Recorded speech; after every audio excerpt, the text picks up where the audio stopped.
We'll go live on the tube as well. The UE tube.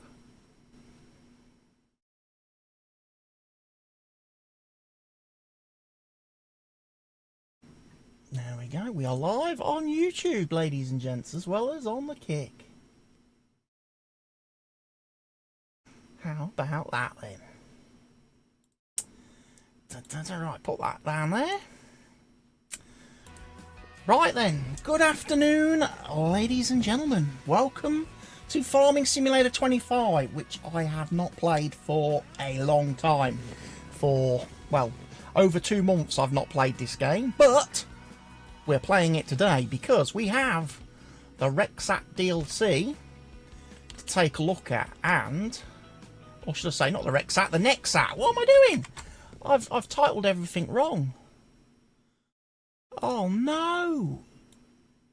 Gonna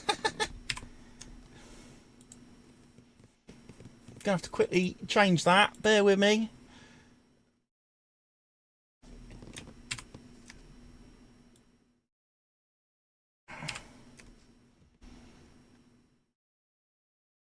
Did I mess it up anywhere else?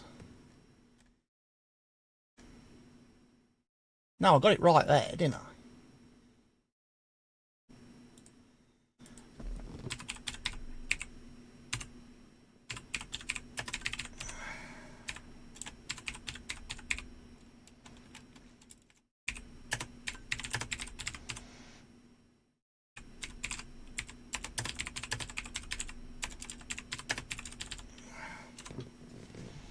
And of course, this DLC is available in the Season Pass and will be coming out on Tuesday.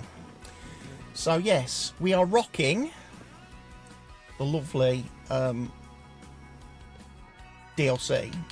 Haven't enabled a lot of other mods because we're not going to be looking at other mods and things today.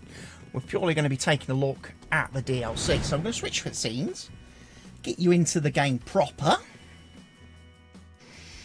And we'll load up the map, which is the horse map, which is what I'm going to be using for testing on today. I'm going to get some fields.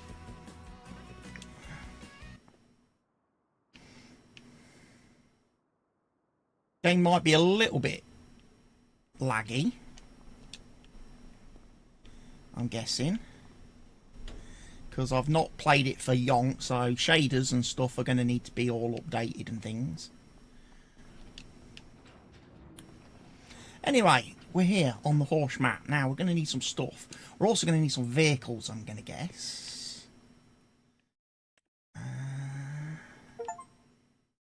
What do we own? Fields 1, 2, 22, and a few bits and pieces. Right,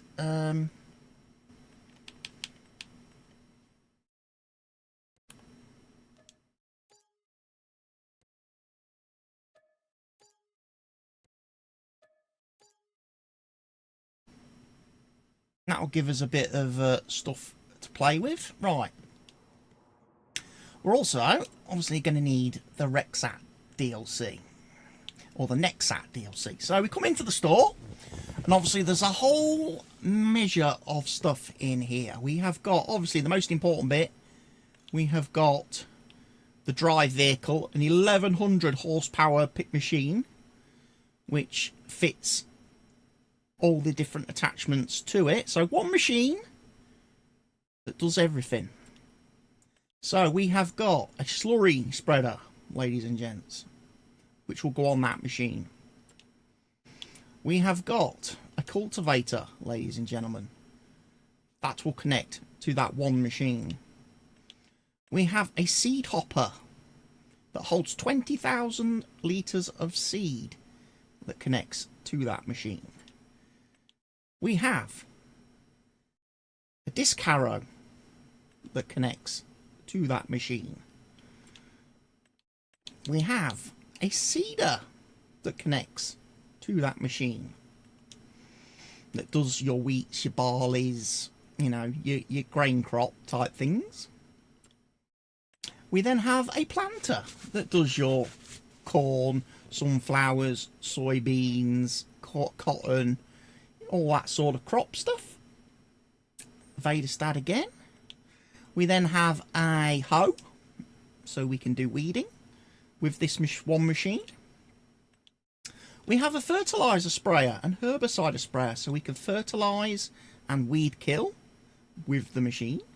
Again, 22,000 litre tank on this. It's not small. We also have a harvester here, which is the harvester unit, which again harvests wheat, barley, oats, canola, sorghum, sunflower, soybeans, corn and rice. And that will connect to the machine. And then obviously you need to attach a header to that. And we've got two choices of headers. Okay, so we have got the normal grain crop header for doing your, again, wheat, barley, oats, rice, canola, soybeans, that sort of thing. And then, of course, we've got the header for doing your corn and your sunflowers, which is nicely there. 15.2 metres wide, so they're not small. Okay, so we are going to have to get one of these to start with.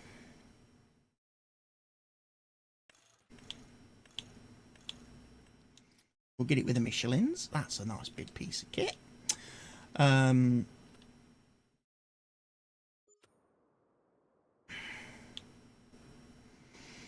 Got a whole bunch of kit, obviously, because we started off in new farmer mode.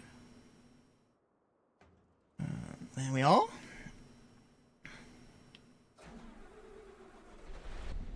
Have a look in cab. A little bit laggy whilst we jump around, but yeah.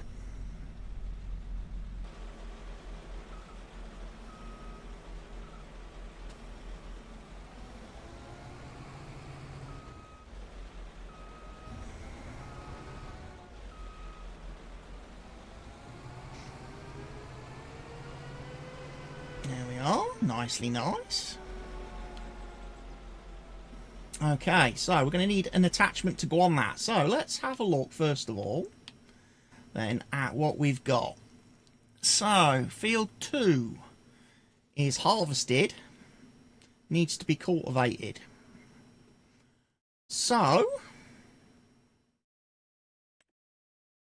we need to do some cultivating. So the first thing we're going to get ourselves then is a cultivator.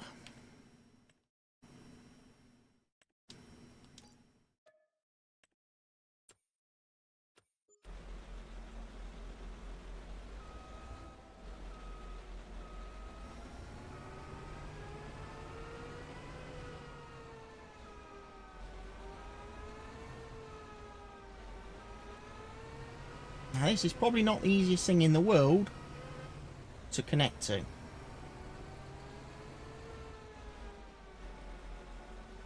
Especially not on this map, I'm going to guess. So let's fold it.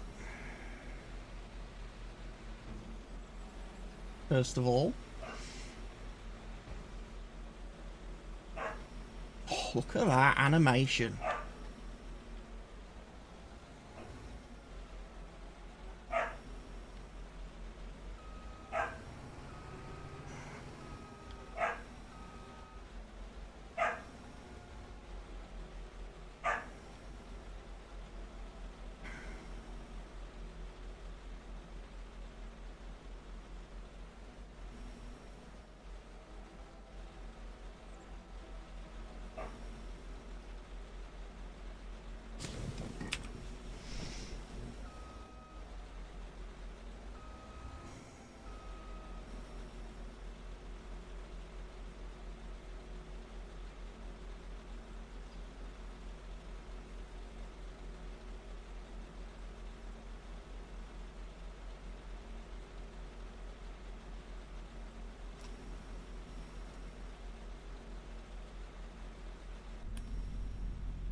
Just wondering if I've got to turn this round. Because that's the back of the subsoiler, isn't it?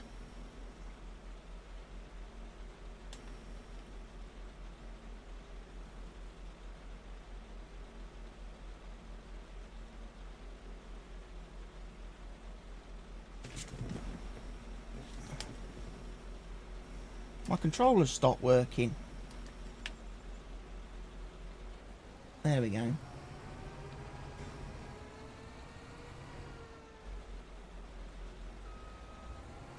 Right.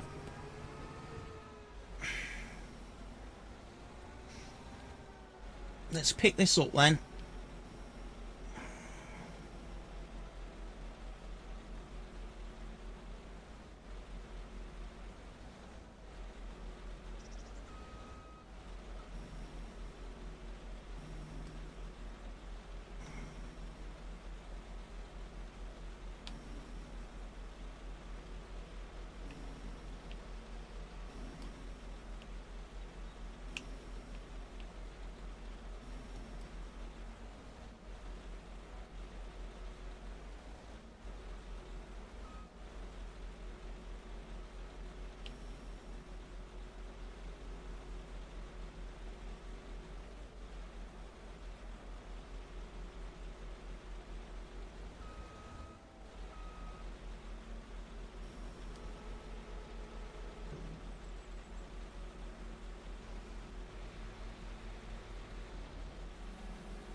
Am I missing something here? Am I missing something really obvious?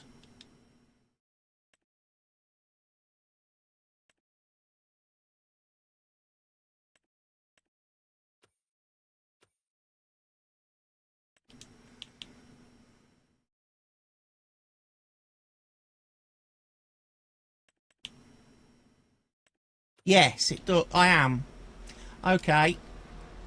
So it's not quite like the wide-span vehicle system in FS 22. You are required to have another machine.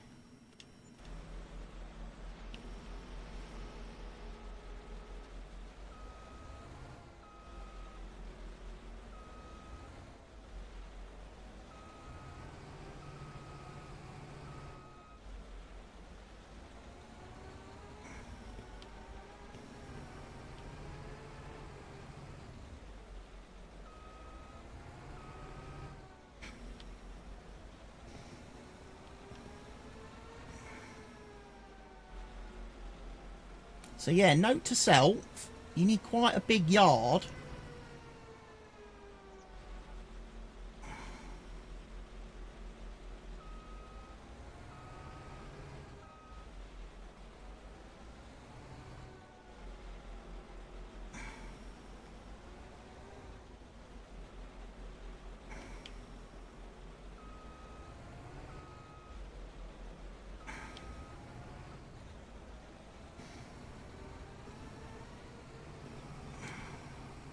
So I just need to move this so I can actually get to it.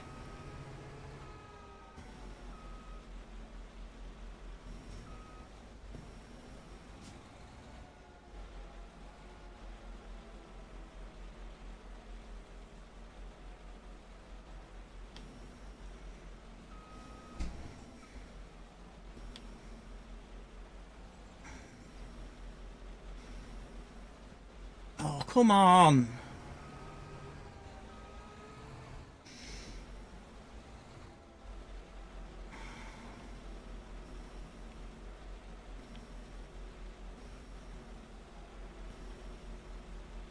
Right, slurry module is on.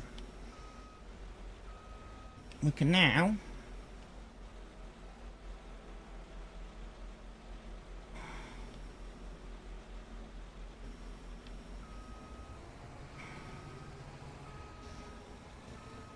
pick up the cultivator unit.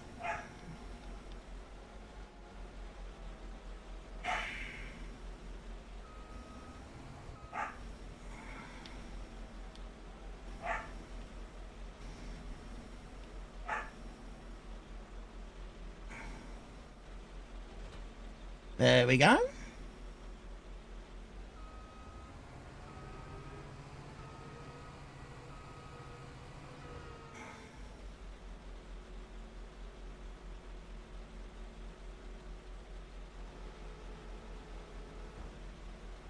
Put it back into drive mode.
And we are trying to go to our field.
Awesome.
And there we are, cultivating.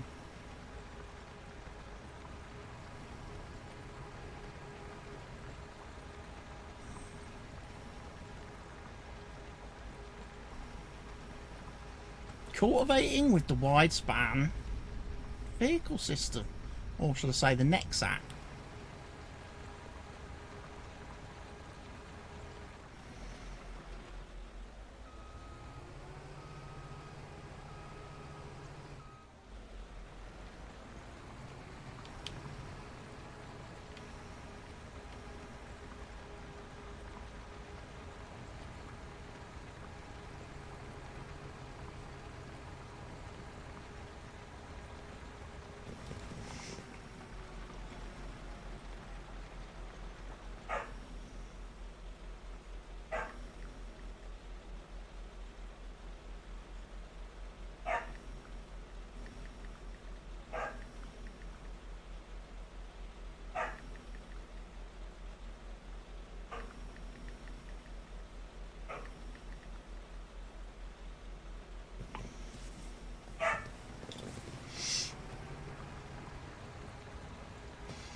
So yeah, interesting machine. I quite like the concept of this. I thought it was one of the really good mods for Farm Sim 22 that came out right at the end of Farm Sim 22's life. I did get to play with it a bit in my Sao Carlos series, and I think we used it a little bit maybe in multiplayer, but I don't know if everyone used it on the server.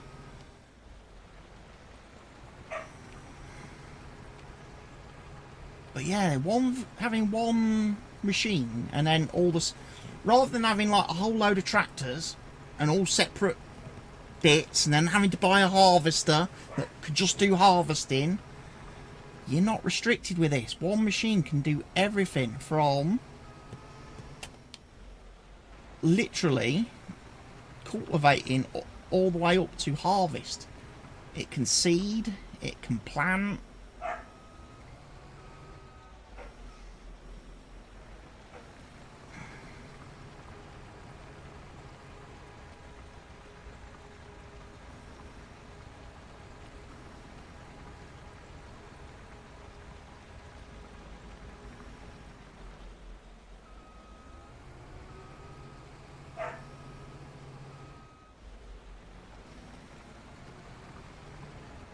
Once you get used to the steering, which is a little bit on the slow side, it's not too bad.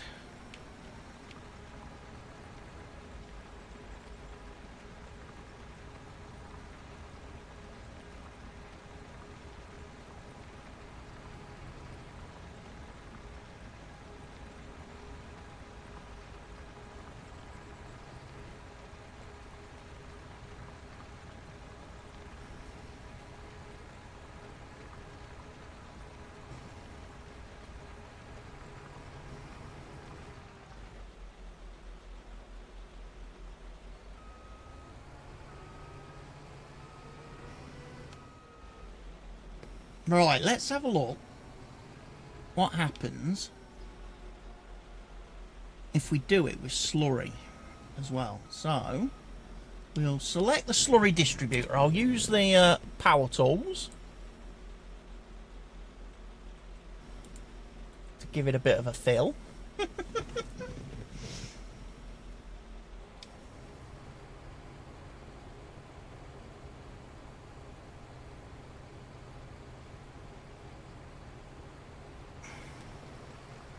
And now we can do slurry spreading as well as cultivating.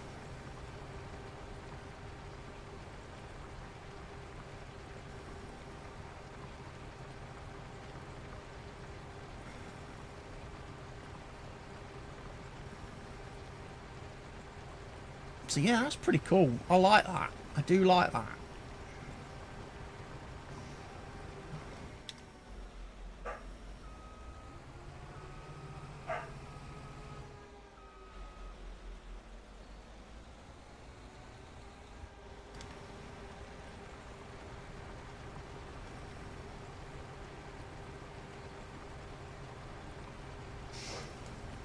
It's actually pretty cool. It's pretty good. I reckon I can see me playing with this in Let's Plays. The only downside that I see to it, the NEXAT stuff, is that there's no actual like transporter for all the different attachments. If you remember in the mod, the wide span vehicle system mod for FS22, there was an actual trailer that could pick up and carry the attachments to fields for you. Obviously when you attached it to a truck, you could pick up the attachments, put them on the trailer and take them to wherever they were needed. And then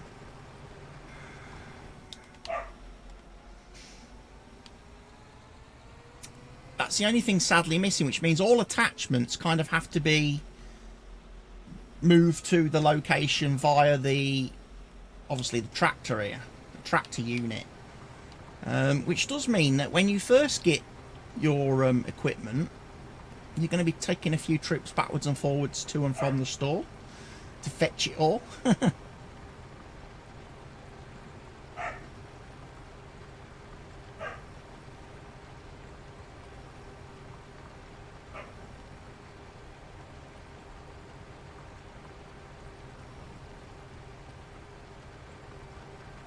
I'm also guessing it's going to make it a little bit hard for storage.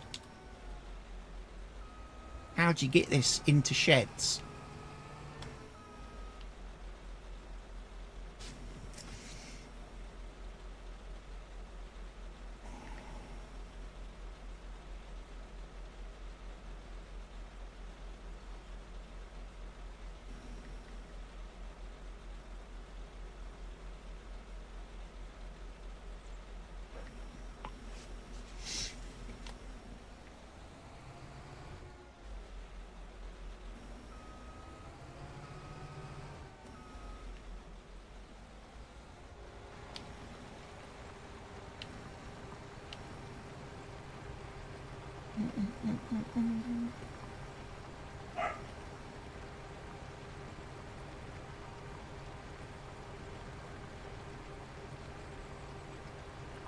So yeah, we get to roll through.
Of course, I'm not using GPS or anything for any of this.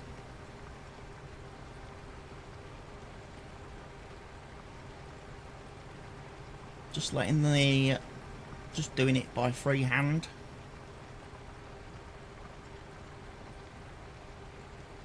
But yeah, it's pretty cool.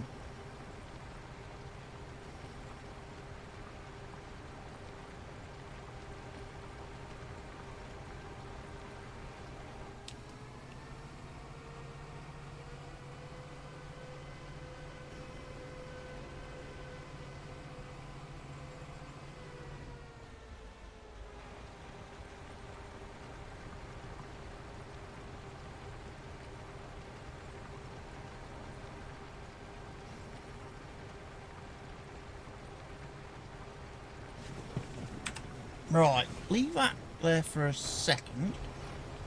I'm just going to come over here.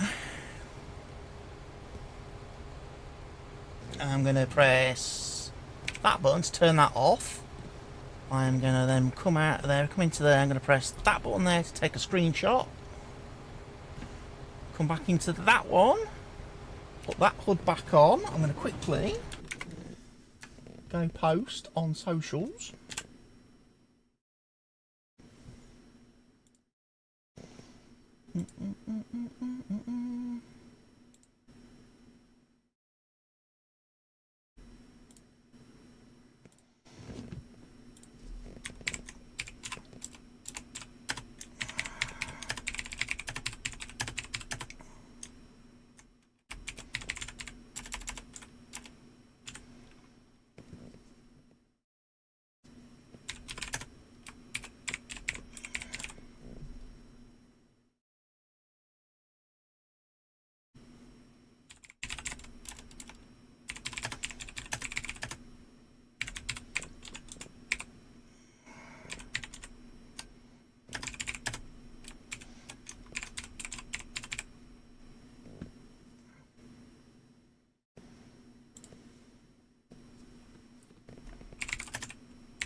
There we go. Boom. Let's jump back in then.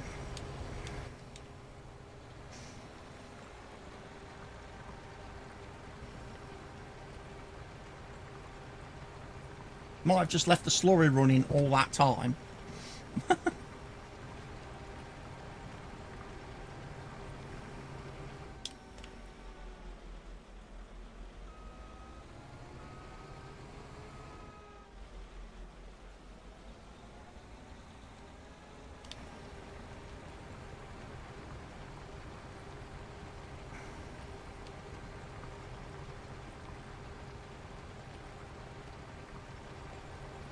Beautiful.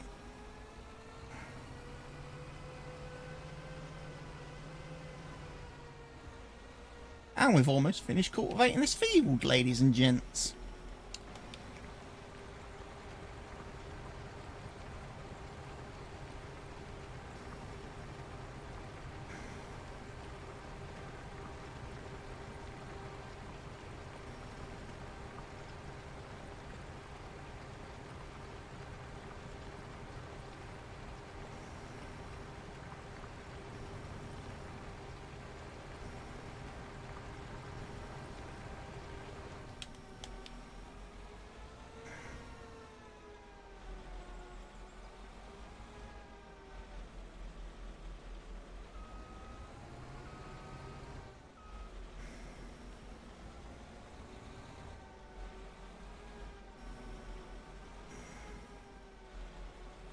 Right then, let's go forward.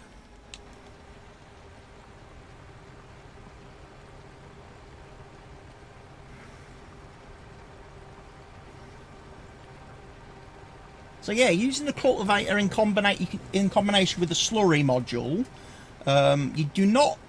does not require you to have slurry. You can just cultivate without doing the slurry spreading, but obviously, if you do have slurry available, you can fertilise your field whilst doing the cultivating, which again slightly increases efficiency, doesn't it? If you can do a single pass on your field and get it fully fertilised, which you can do because the slurry module as well allows you to do double application rate, so you can actually get it up to full on 100% fertiliser in just a single pass, which is quite cool. Obviously you use more slurry, so you're going to need a slurry tanker nearby to keep refilling the machine, and I've run out of slurry now, look, but I still get to carry on cultivating.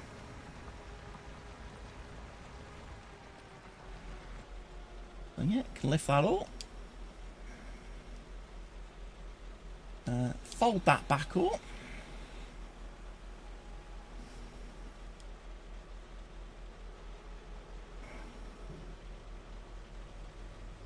Put it back into transport mode.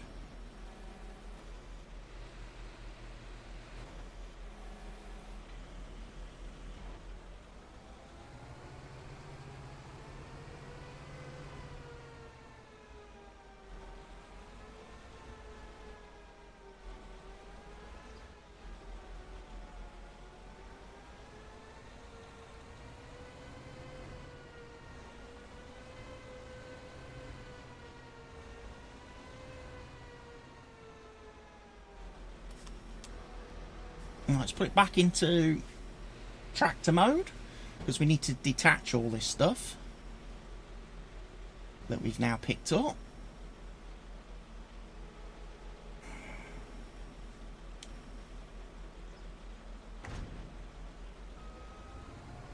There we go, we can leave all of that attached. The cultivator connected to the slurry module. Right, if we go back to the store then, and have a look at what we're going to need next. Obviously we're going to need a seeder to be able to seed that field, so we're going to buy one of those. Now, are we going to plant the field, or are we going to seed the field? What should we do? Should we do planting? I think we will try the planter. I do.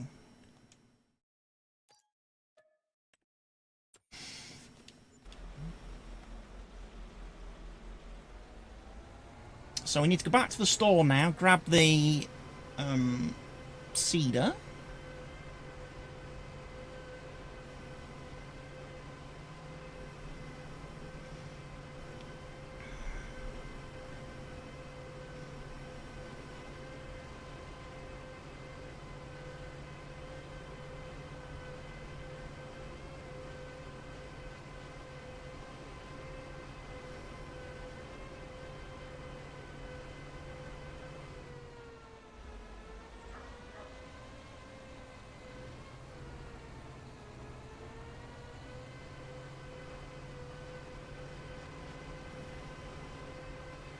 We're also going to do weed spraying. We're going to test the sprayer, because we're going to be able to spray those weeds. So that'll be one of the other tasks we do today in this video. And then we'll also, obviously, have a go at the harvesting.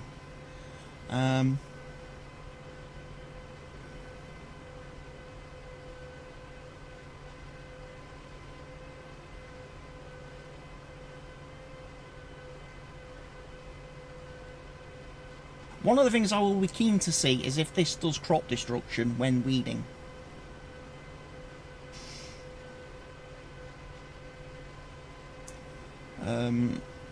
Or fertilising for that matter. Because that was one of the things I didn't like about the mods for FS22. This machine did cause crop damage.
It's a little bit difficult to manoeuvre this.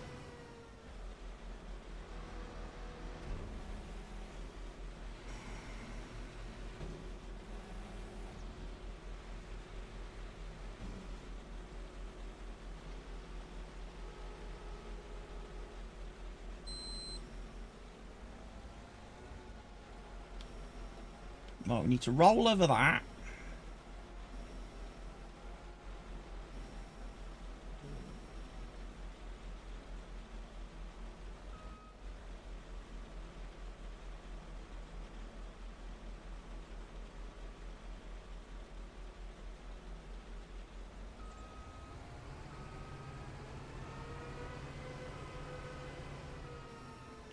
Okay. I need to turn round, apparently.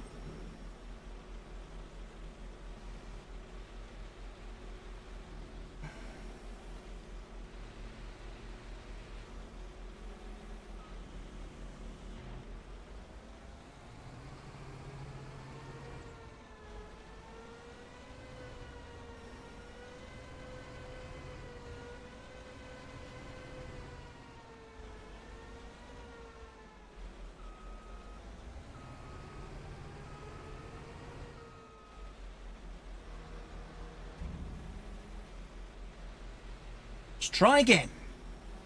Let's pick it up from this side now.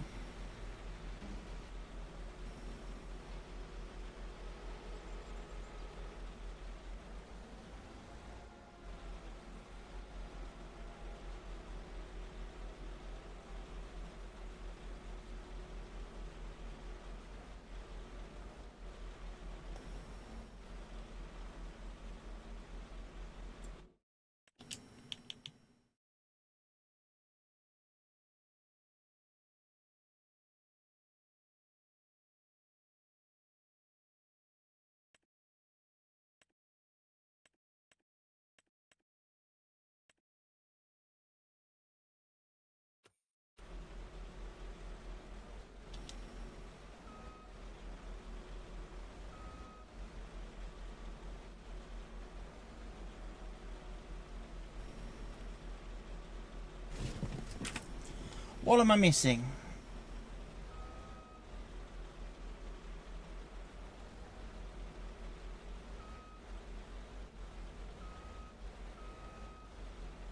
Oh, I've got to... So I was right the first time. So why didn't it connect?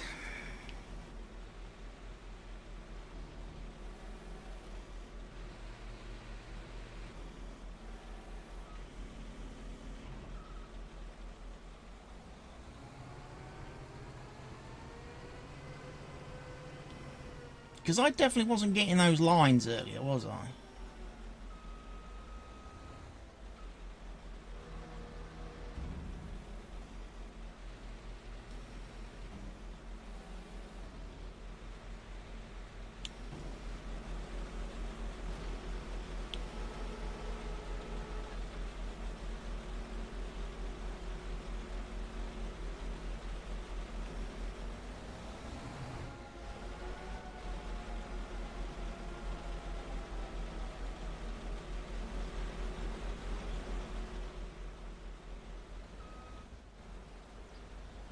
It can do auto align, look.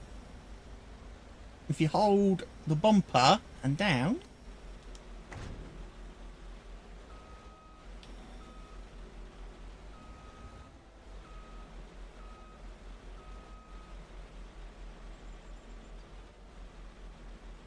and there we go. There's our seeder attached. Right, if we go back to the control group then, so we can go fill vehicle.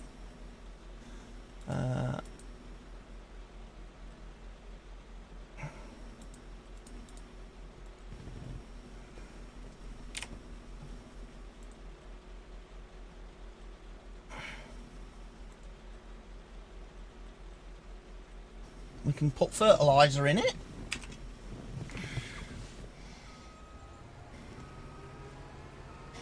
Okay, so it doesn't hold that much seed, sadly, this machine.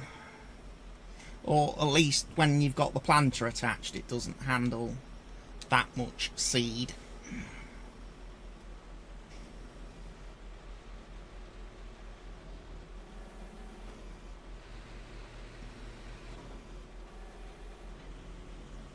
Again, I guess there'll be people bringing mods out for this that will bring you more capacity.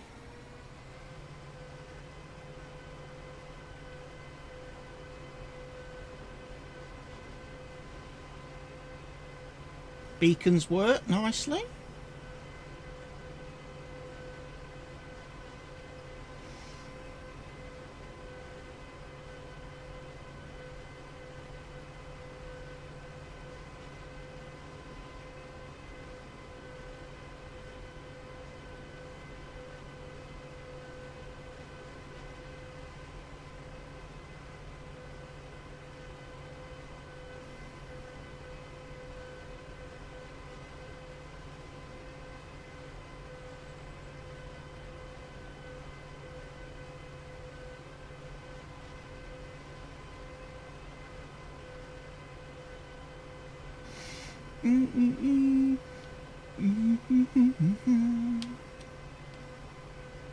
We're doing really well.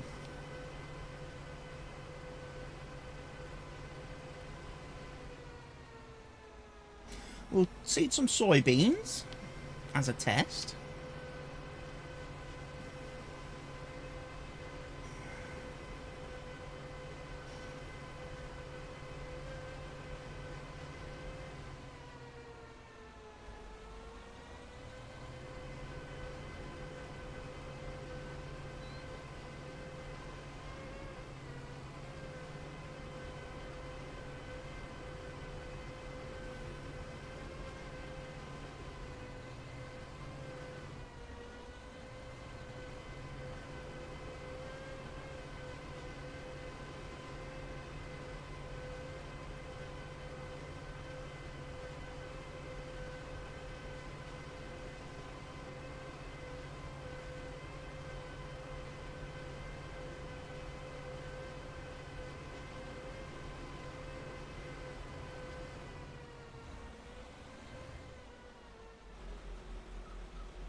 Your mod is straight into console testing.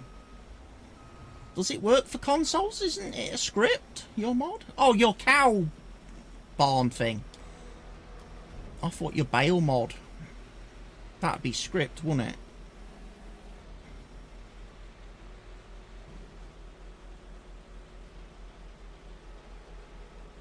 Alright, here we go.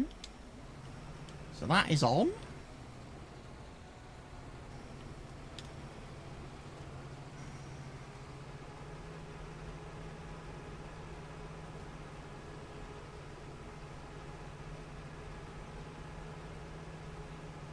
Your bale mod is cross-platform. Oh, cool.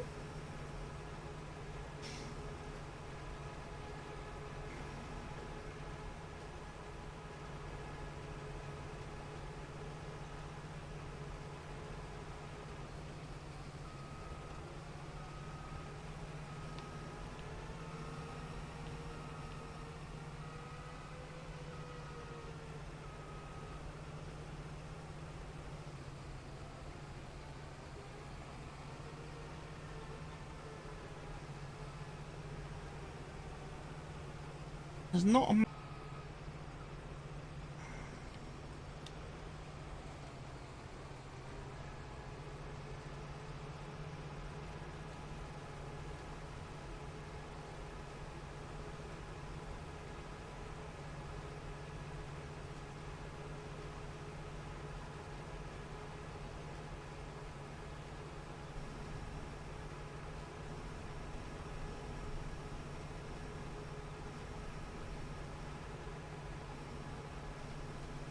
Still doing tweaks and testing. Oh yeah, because you was having the nav mesh issue with that, weren't you?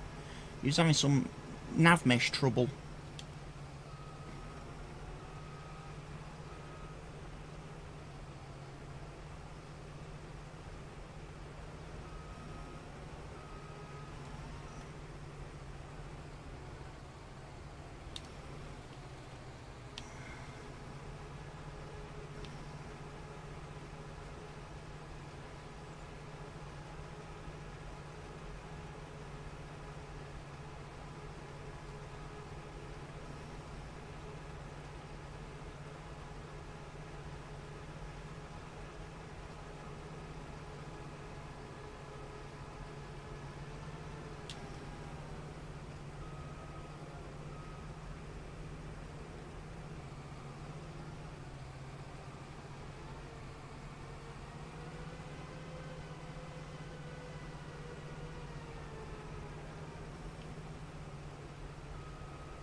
Let's have a look. Is that seeding? It is in fact seeding, look. How cool is that? Pretty cool.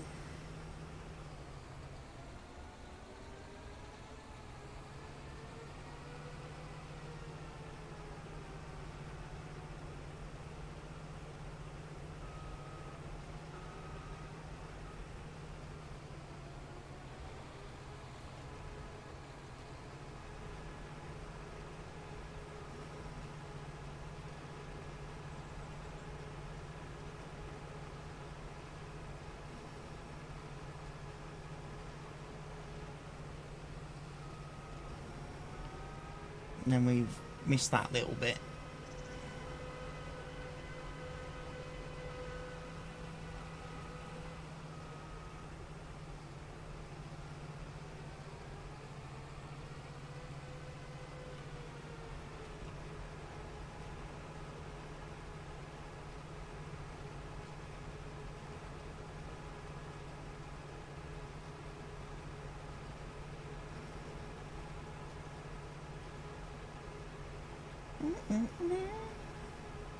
So what do people think then to this mod pack so far, this DLC pack? What do you think to these machines? As I say, I really do like the concept. I really do like the concept.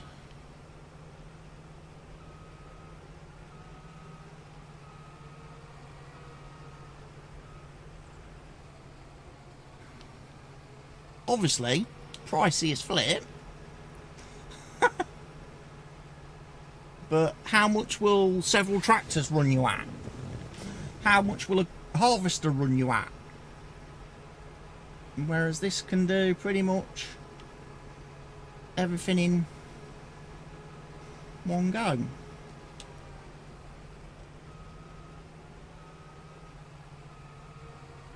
At least it's not more baling, more bales, yeah.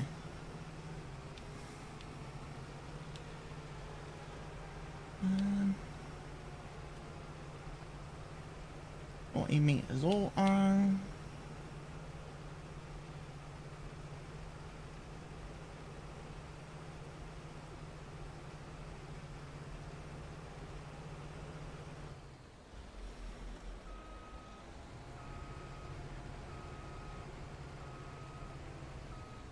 Even a worker will do it, look.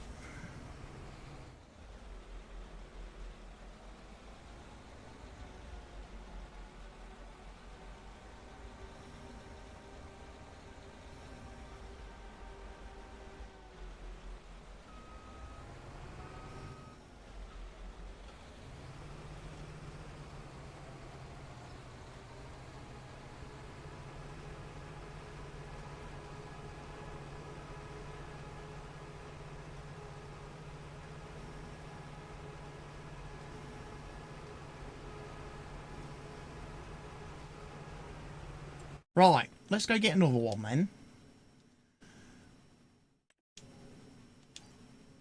And then on this one, what we'll do is we'll have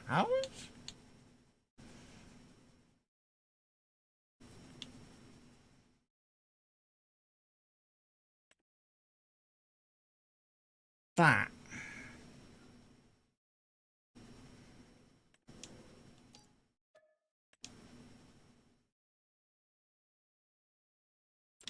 Now, I wonder... Okay. So, the weeder... Your weeder, ladies and gents... Your hoe, should I say... needs to connect on the bottom of the seed hopper. So, when you want to do your hoeing... you need to remove... the seeder or planter attachments... from the seed hopper and then pick up the hoe.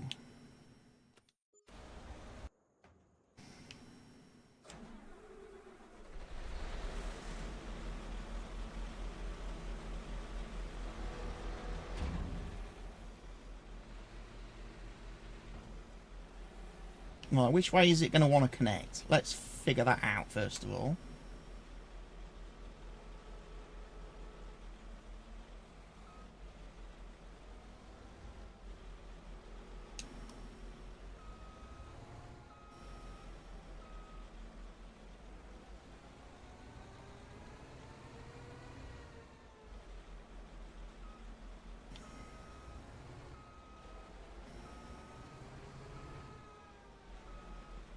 think I know. So I'm going to have to go and pick it up from the other side, aren't I?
Right.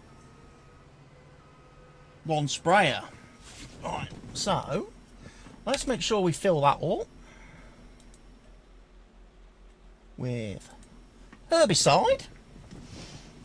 This time we ain't got to go far because we're doing this field in front of us, look.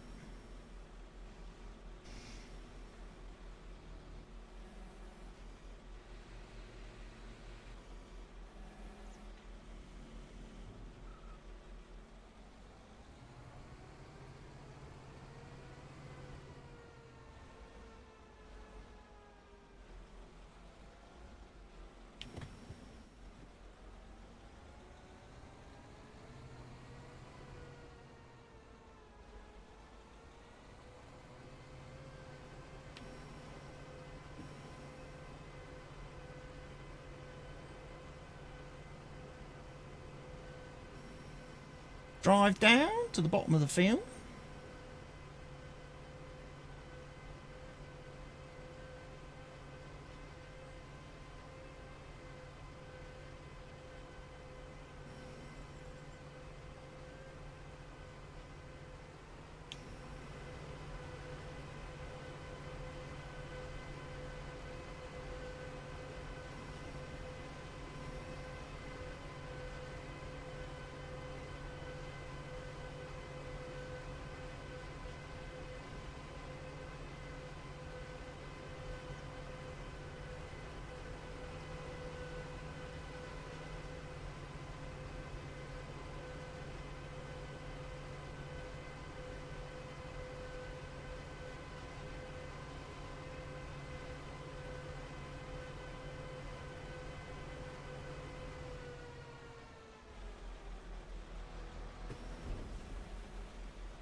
No.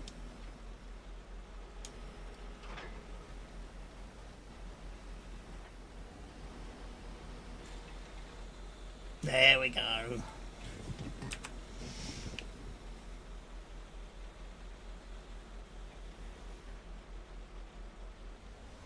Boom. There we go, folks. We're spraying and we're not causing crop destruction. So already I like that a lot.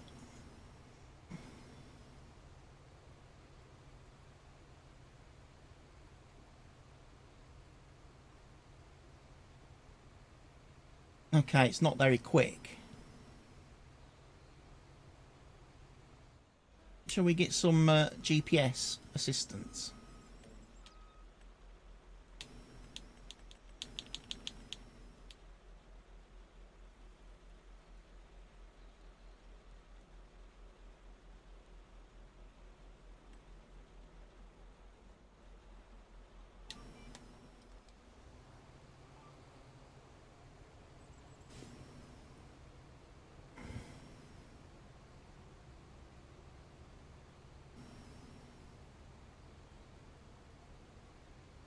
The only thing I'm going to miss is not being able to modify it myself with it being DLC.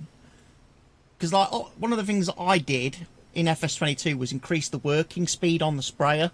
Because 12 kilometers an hour is pretty freaking slow.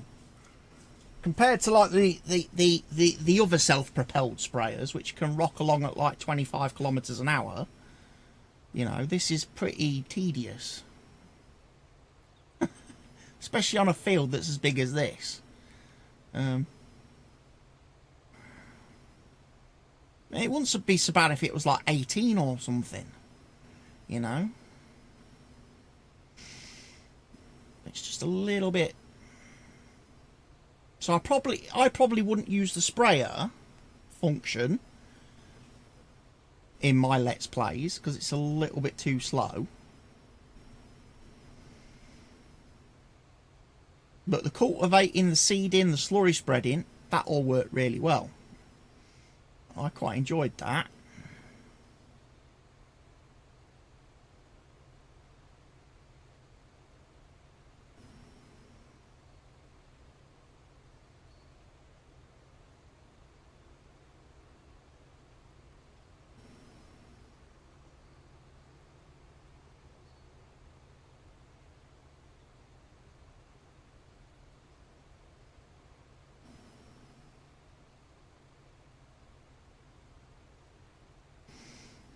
And fertilising, well, weed spraying is being performed.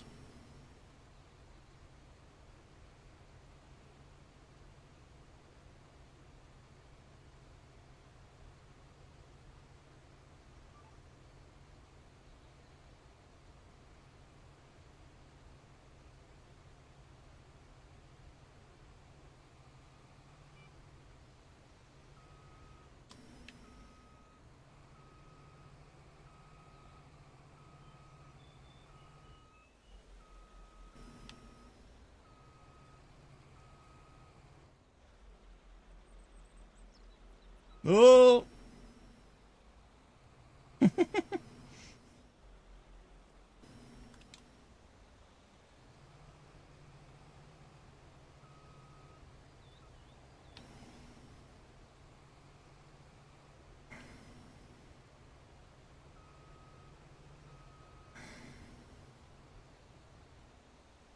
Alright, just a little bit caught up.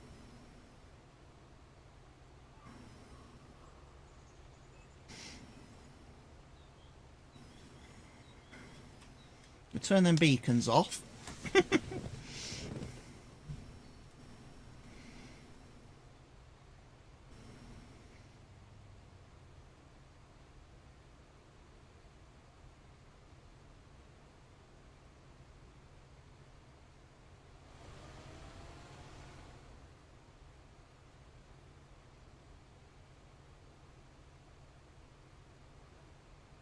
So this is the machine doing spraying.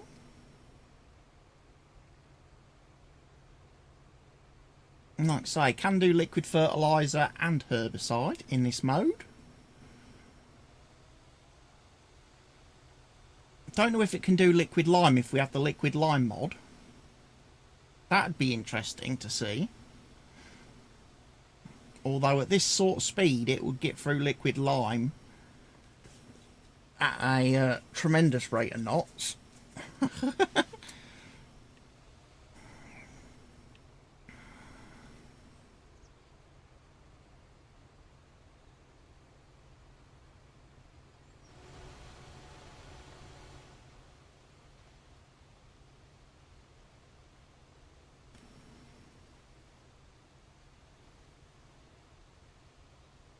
can raise the sprayer up and down if we need to, depending obviously on crop height.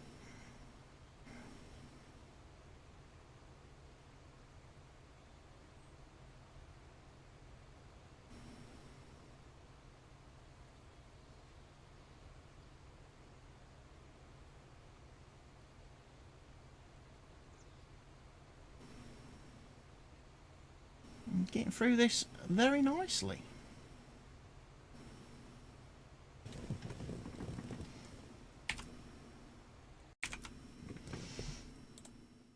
Why is picture-in-picture not working? I thought I'd got picture-in-picture enabled.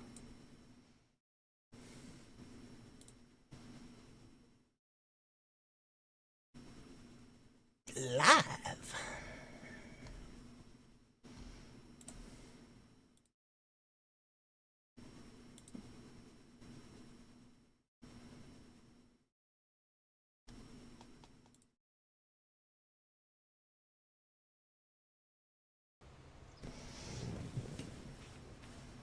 So yes.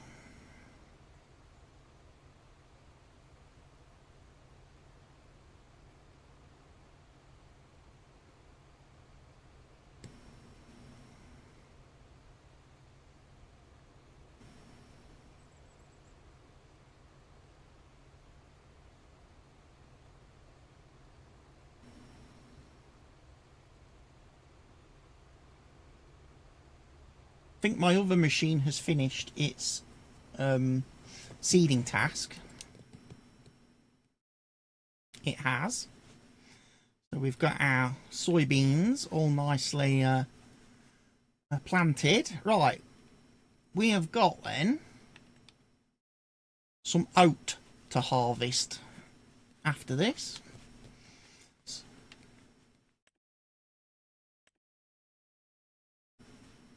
We've got oat. So we'll be able to let the sprayer carry on doing its job.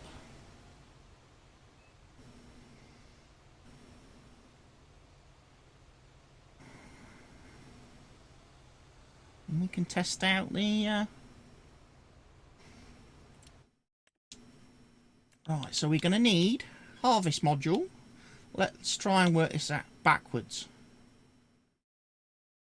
How's it going to place it? Harvest module. Yes. Then we need tractor.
We've used 14% of our tank so far to do these, to do 3 edges of the field.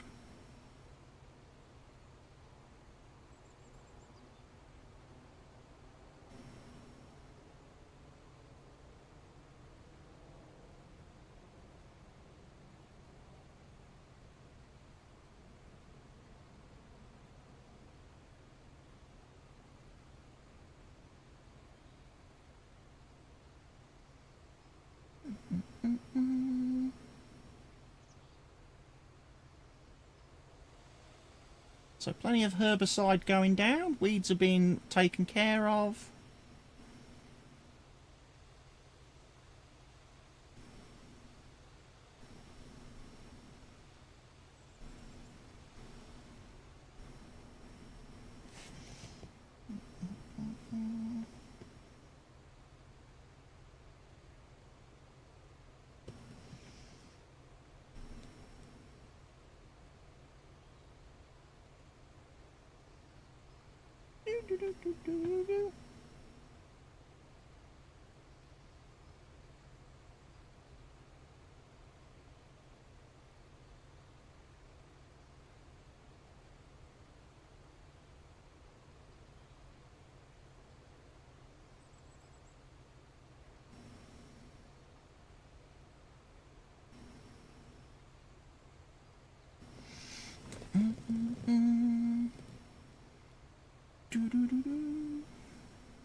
Right, let's just stop there for a second. Back him up.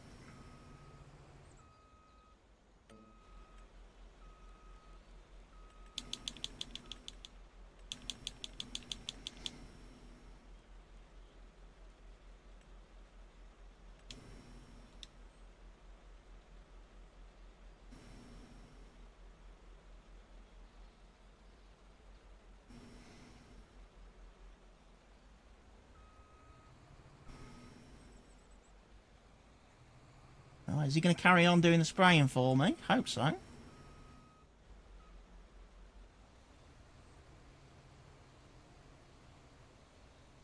Yep.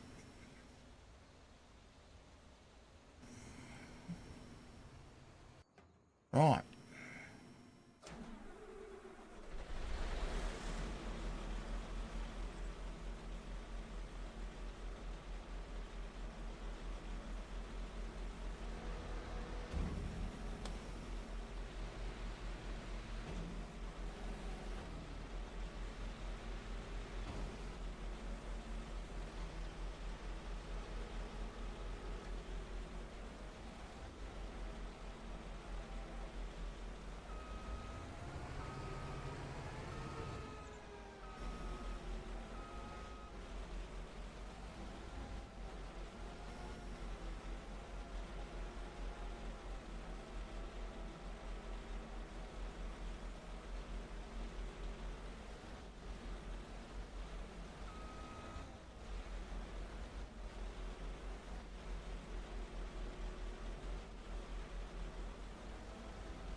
Super sweet. Right. That's on there. What else do we need for it? We need the header. So, let's go and get out. Oh, header.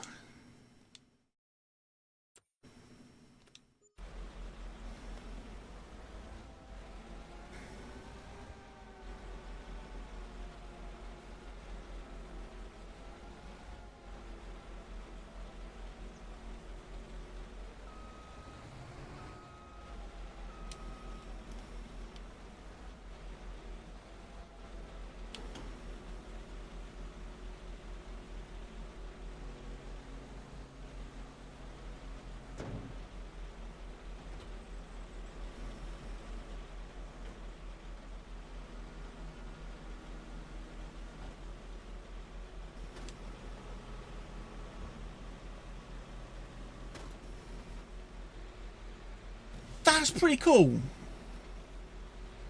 Look how that folds up.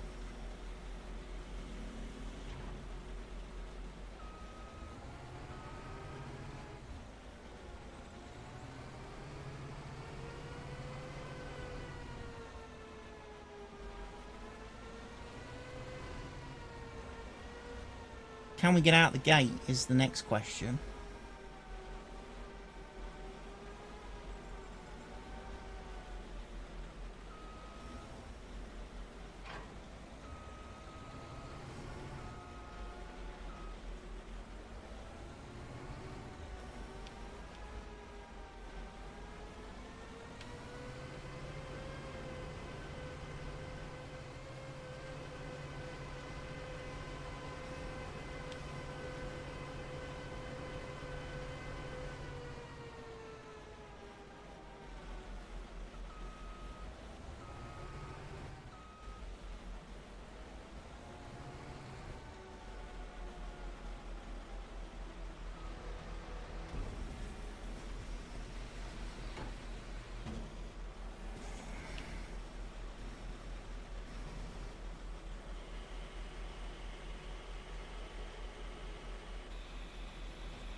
pretty good. I like that. There we are, some harvesting.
Oh, we can do swaths as well, look. Nice.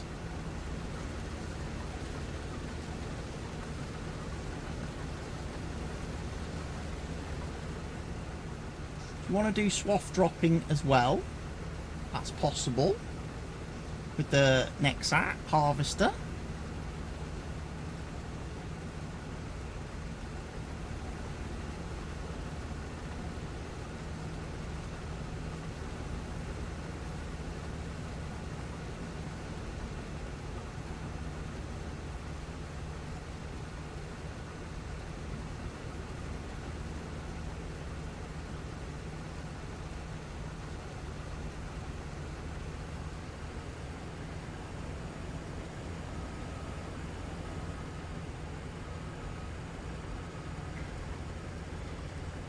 %, full currently.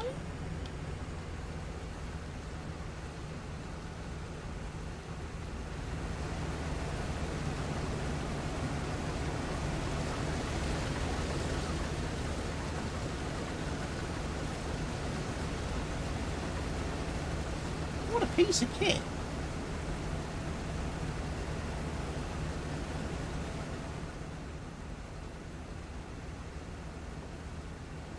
A piece of kit.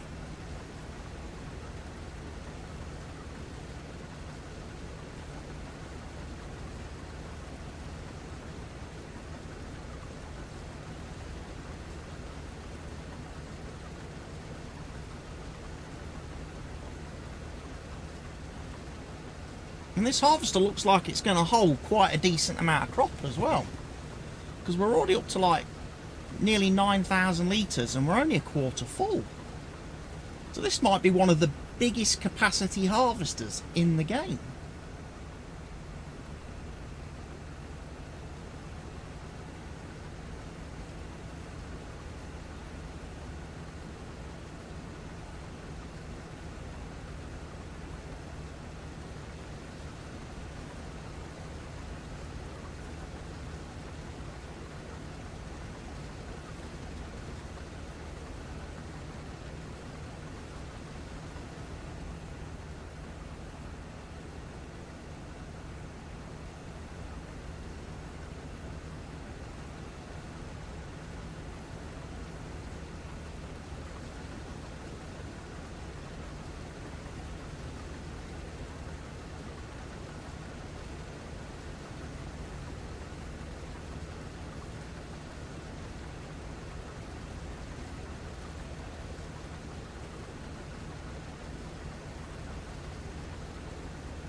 Oh.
Do I really have to buy that other field?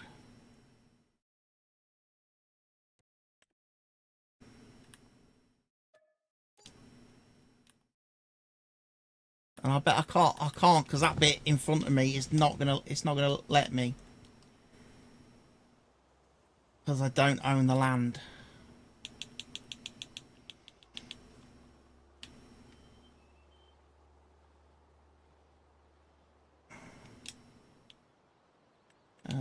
Can I do level?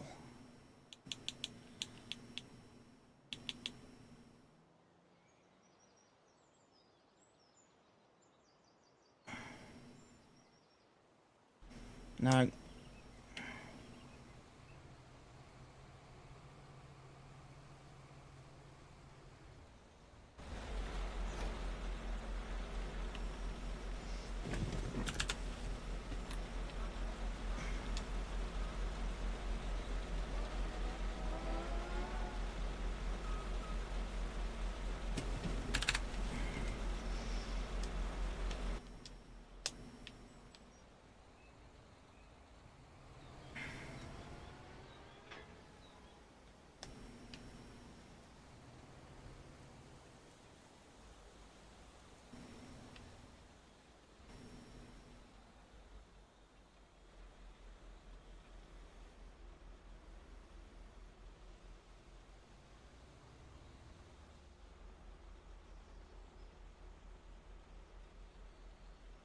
Right, carry on. You should know where the field is now.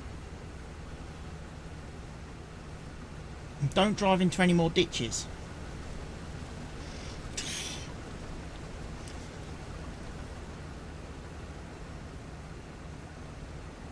Don't drive into any more ditches, machine.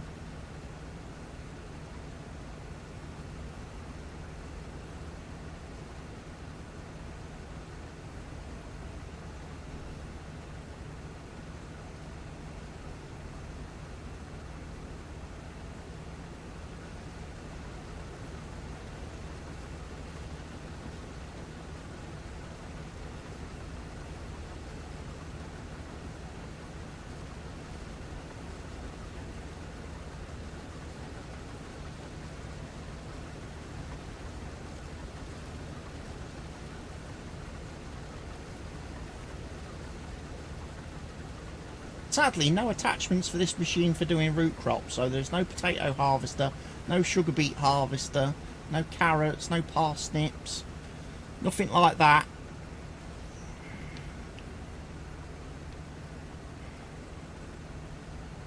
Again, I trust mod makers might come in and make something that fills that gap.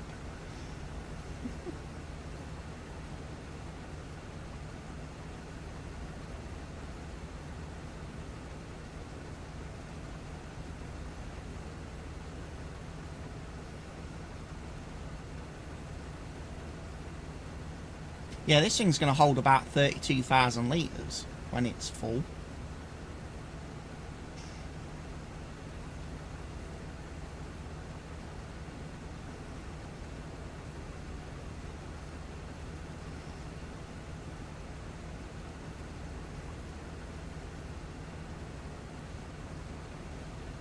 We like it.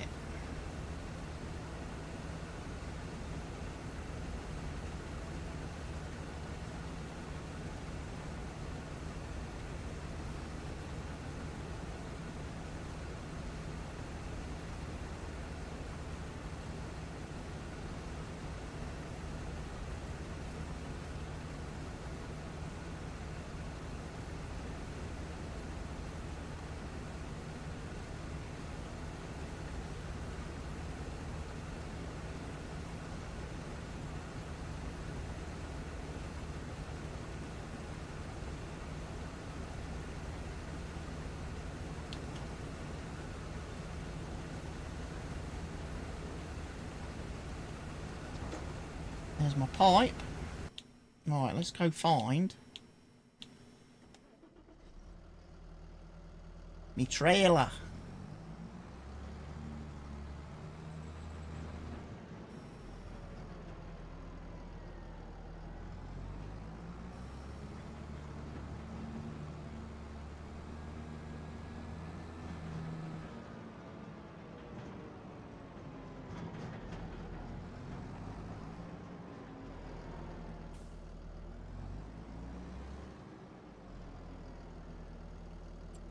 Let's just check the map quick. Where do I actually want to go?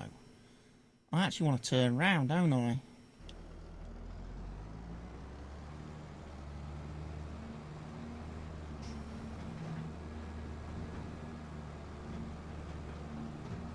We want to go down the road.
There we go.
can just over half fill the trailer.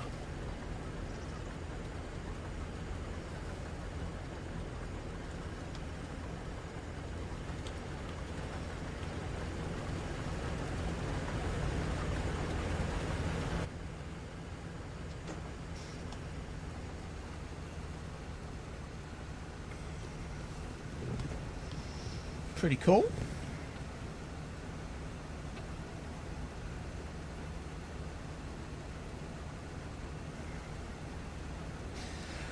Boo, boo, boo, boo, boo, boo, boo.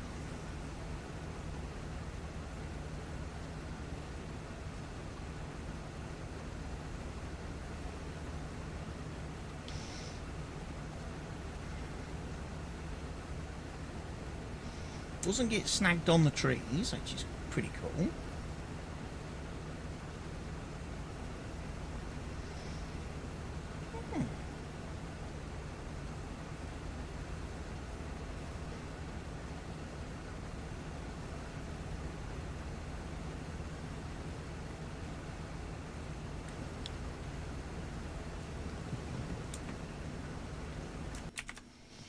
Let's go and have a look at something very quickly.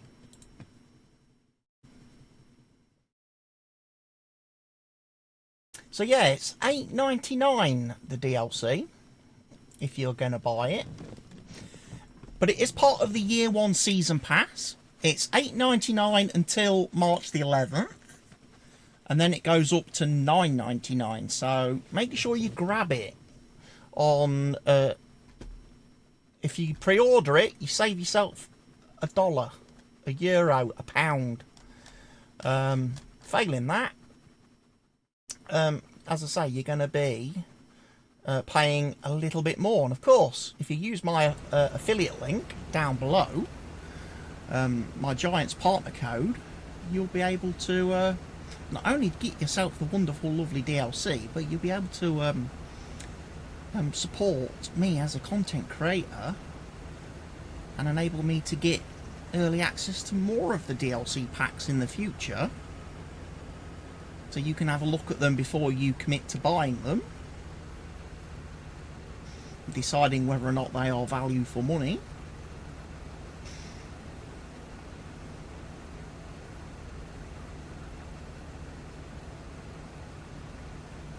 But yeah, if you have the year 1 season pass, then this will be available to download for you on Tuesday.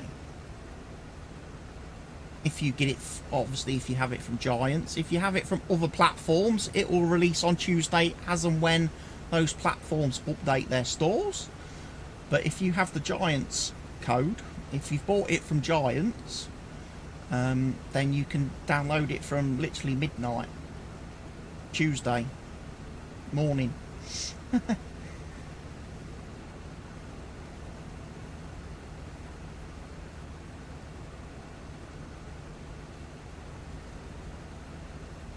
As I say, I quite like it. I'm quite enjoying this equipment pack. I quite like this because it's unique. Something unique, something different.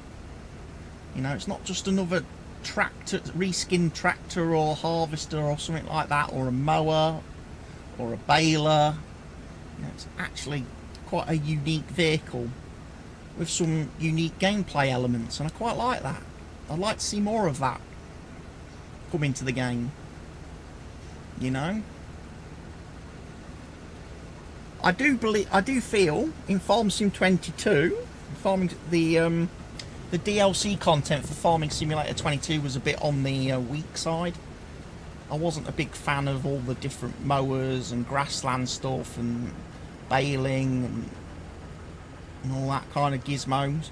I was expecting a little bit more from the game. And I wasn't a big fan of all the logging stuff, the woodworking stuff. You know, I didn't like the Silver Run map. So I was quite disappointed with the DLC for Farming Simulator 22. I didn't feel like it really opened up and expanded the game much and give us new things to do. We got some root crops right at the end, some new root crops right at the end, and equipment to harvest that. But again, it was all a bit small equipment, and a lot of the harvesters and stuff had to be unloaded on the move. which meant you as a player couldn't drive them. You had to hire a worker to drive them while you did the trailer aspect, the unloading, and I felt that was a bit of a miss as well from Giants, that we didn't have equipment that in single player we could really drive ourselves and get to make the most of without using mods such as auto drive or course play, you know, which again for console players is a big iffy subject. But yeah, like I say, I was very impressed with the mods that came out in FS22 that were very similar to this. I like and I say I quite like the trailer, the carrier system for transporting the different attachments. And it's a shame there isn't something like that in real life that Giants could have put into this pack. Just give it that little bit extra, you know.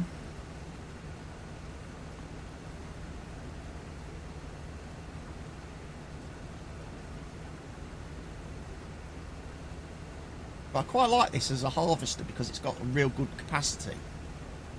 Real good capacity.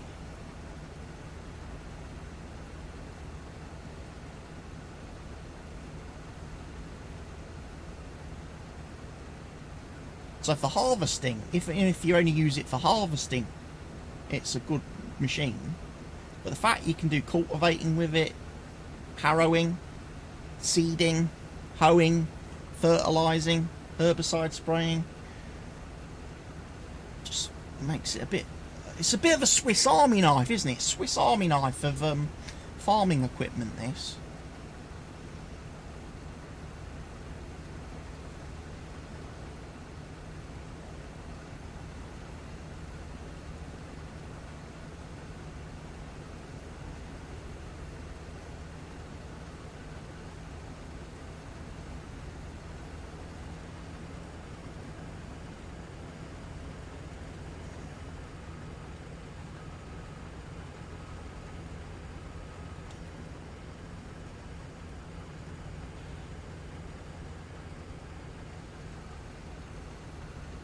Just ordered the season pass using your code. Oh, thank you, FarmSimG. Awesome. That's very greatly appreciated. Thank you for that.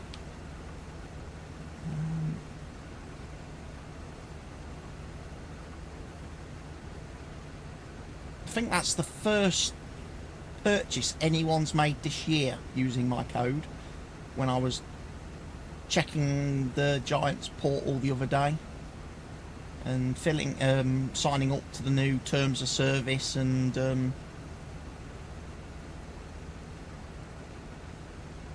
partner agreement to deal with embargoes and information sharing and stuff.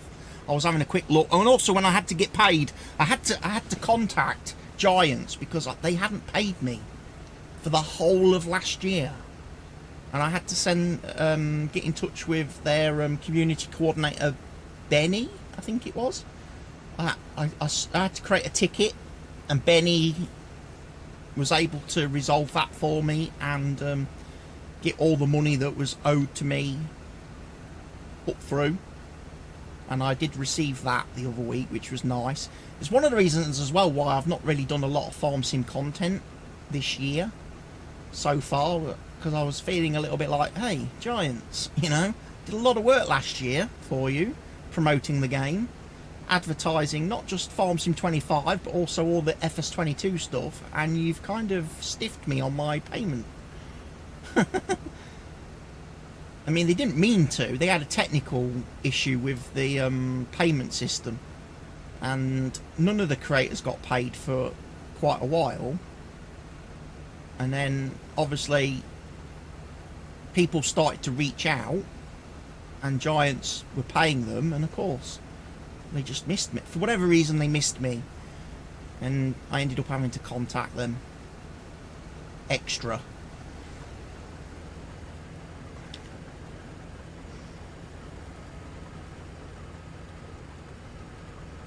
But yeah, this is cool. And to be honest, I like this map as well. Seeing as this map was free, the Giants gave us this lovely map free of charge. the other day on the mod hub.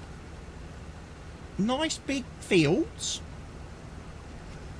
Quite like it. I know it's a map we've had before in FS19 and FS22. You know, I think it was even in FS17 perhaps.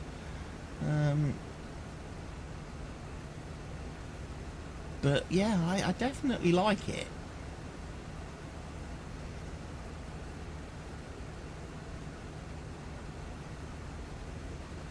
I think this was one of the maps I played multiplayer on first in I'm sure it was FS19.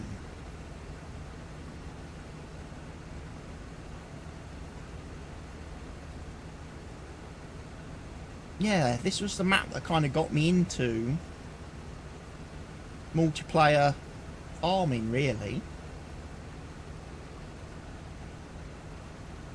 I did it with another streamer. Used to play every Sunday, we did. Every Sunday afternoon. And then after a while of being a player and learning I then set up my own server, and that's when I met Mr. Helgi, because Mr. Helgi was one of the first people that wanted to come along and play with me. So when I set up my first server, that was when me and Mr. Helgi became friends, and we've been friends ever since, and we've played a lot of multiplayer farm sim together, and I'll hopefully get back to doing that. Probably not going to commit to 3-4 nights a week like I was doing. I might just say 1 night a week multiplayer farming, just so that I'm not overdosing on farm sim and I'm still able to play other things. Because one of the things I have to admit, I have enjoyed this year so far, and Barker will attest to this if Barker was here, I've enjoyed playing other games this year. And I've enjoyed not streaming and not making content, just playing games. Just playing games for the fun of playing games, you know? Just finding my mojo again, that I've kind of been losing because of how, like, unforgiving and unfriendly the streaming world can be, and how brutal it can be to get your... get paid. I was talking to one of my other creator friends earlier today, and they've said they're really struggling at the moment on the streaming front, that people are just not there. I mean, I'm lucky I've got my 4 subscribers who are very loyal. Every month they come through with their subs, but I can understand it when you're used to getting a lot of subs. If you're a streamer that's been used to getting loads and loads of subs, and then all of a sudden, in the last couple of months, it's just dropped off. People aren't subscribing anymore. People aren't gifting subs. You know, it is hard. It is difficult. And there's no sort of rhyme or reason for it, I don't think. Apart from possibly thinking that people are still feeling the pinch after Christmas and stuff, after the holidays. January, February has been, you know, tight financially for people, and that's maybe why.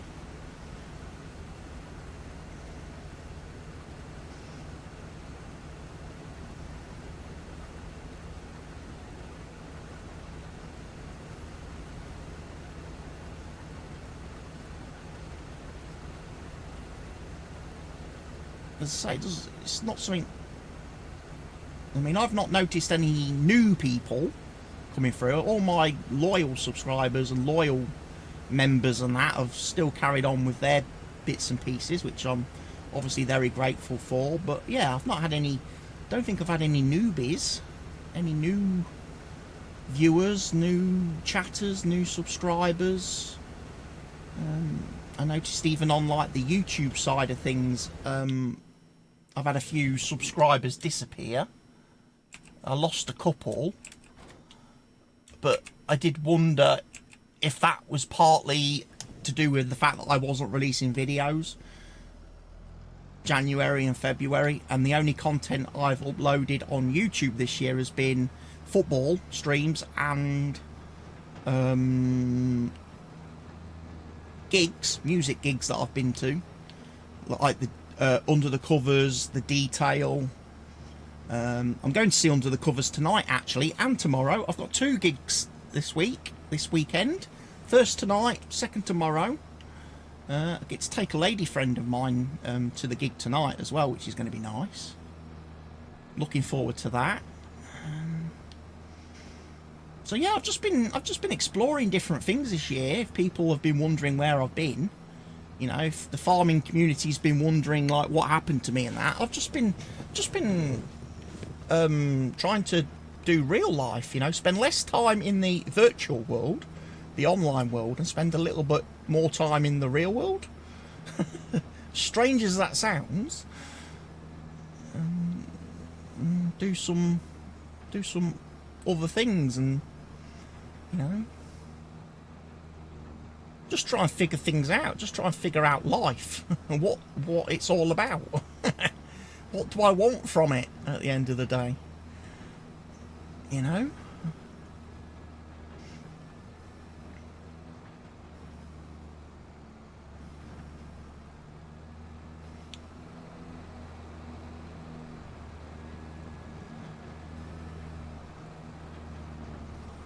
Could have done with a slightly bigger trailer.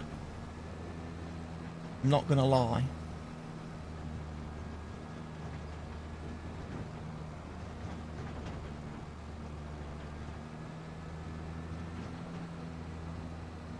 But yeah, the DLC pack, I'm quite impressed with.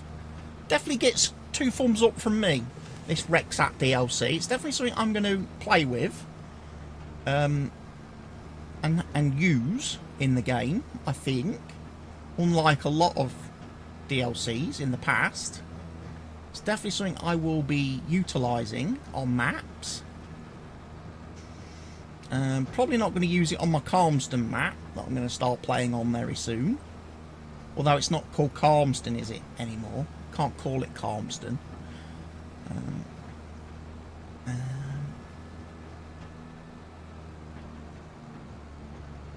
And then we'll wait and see what Stevie comes up with for FS20, FS25. Whether he's going to do any new or unique maps, I do not know. You'll actually have to play the game. That's the thing, FarmSimG. You're a bit like Stevie in that sense. You spend that much time doing the modding and spend that much time making and tinkering with mods and that. You don't actually play the game yourself. You kind of like slip up there. And good afternoon, Mr. Helgi. How are you doing, sir? You're over on the red site today, I see. You're watching on the old YouTube. Is it NEXAT? It is NEXAT, look. It is NEXAT. I did get it wrong to start with. I spelt it wrong to start with. I put an R instead of an N.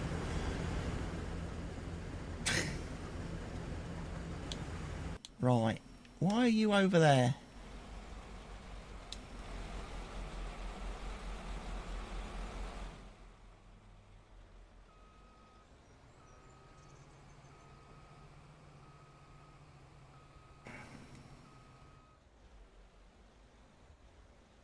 You have 125 of them in game, and 5 of them is actually playing. So 120 hours is mod testing for you.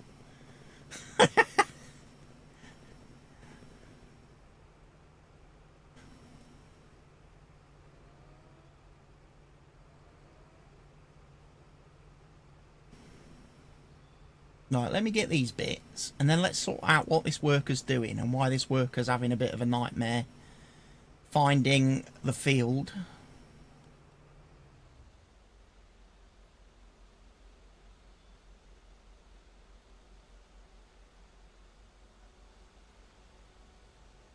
Because he should just be doing straight lines up and down now, shouldn't he?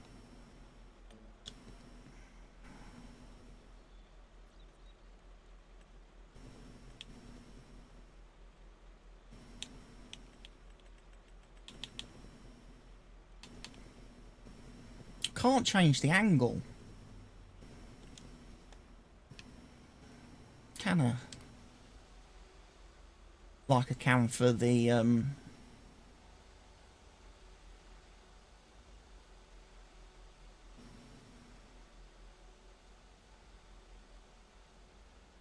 GPS.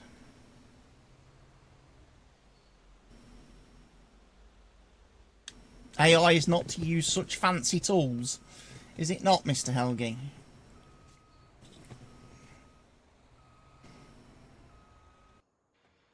Suppose I ought to move that machine somewhere at some point.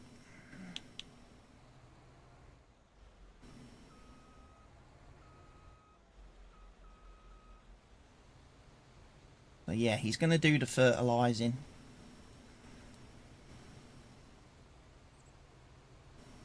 These are all part of the new DLC, yes, Mr. Helgi. So when you get the DLC, the NEXAT Pack, you get, obviously, the carrier vehicle for 655,000 bucks. You get a slurry module. You get a cultivator. And you get a disc harrow. The cultivator and disc harrow need to be mounted on the bottom of the slurry module to use them. However, you're not required to have slurry, so you can cultivate and disc harrow without slurry, but you must use the slurry module as an in-between. Same for the seed hopper. The seed hopper will connect to the seeder, the planter, and also the hoe. So if you want to remove weeds, you need to have the seed hopper attached to the carrier vehicle, and then the hoe attaches to the seed hopper. The sprayer, which does fertilizer and herbicide, that just connects on its own, doesn't need anything else. And then you've got the harvester module, and then you've got a grain crop harvester and a corn, sunflower harvester header.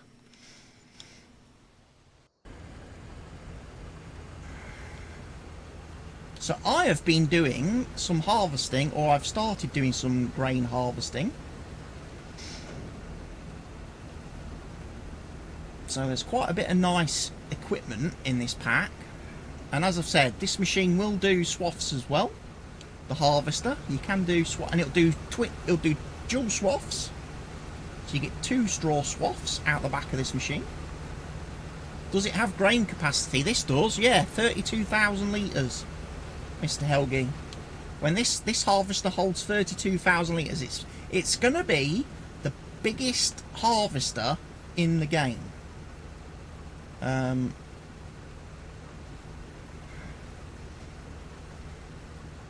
fact, the capacity on a lot of things is quite big. I mean, like the fertilizer spreader, herbicide spreader holds 22,000 litres.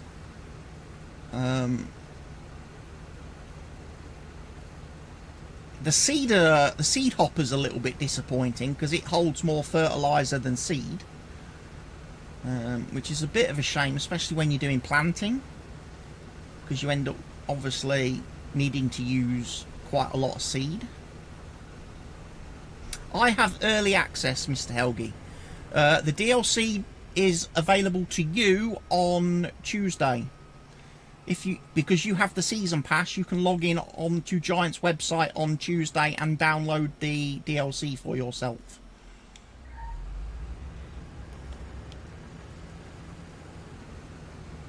So yes, you'll be able to get it from midnight on, well, Monday night, Tuesday morning. You can download it and install it from Giant's.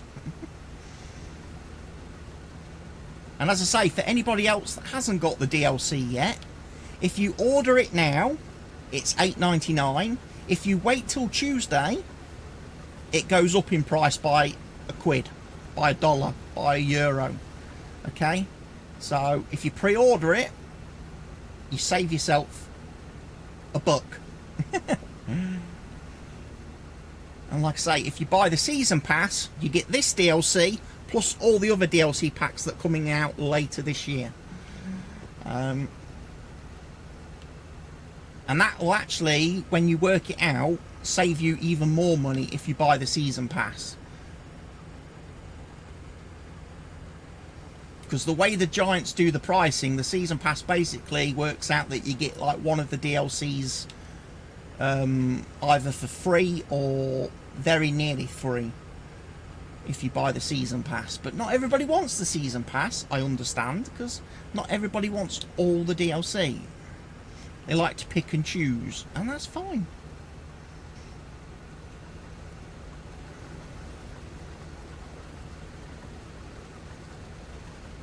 So yeah, we've got the lovely machine here doing this. Right, what I'm going to do very, very quickly,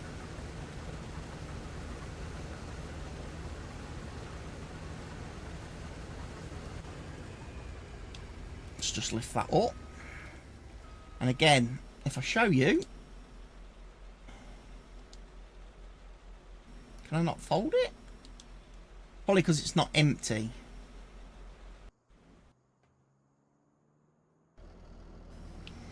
I'll have to empty it and then I can fold it, can't I? What I'd like to do is get another harvester with the corn header and go do some, maybe some sunflower harvesting very quickly.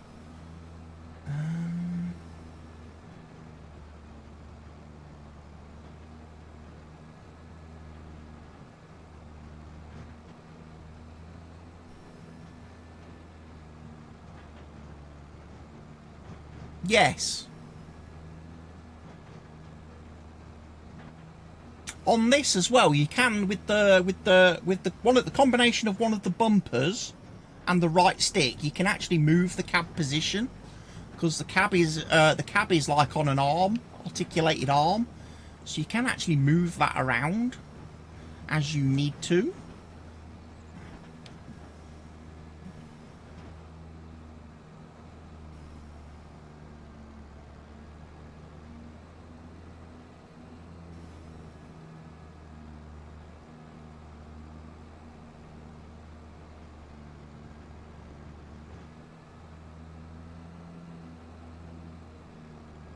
This is the horse map, Mr. Helgi, that Giants released on, I think it was Wednesday.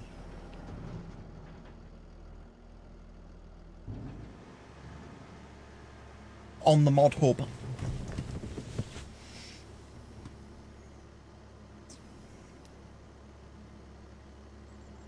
It's the one where the horse factory is located in the real world.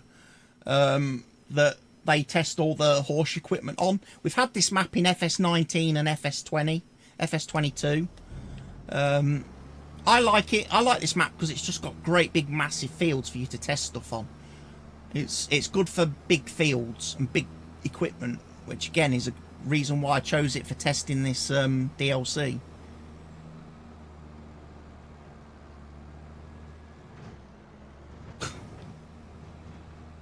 Crash my way through the ditch there.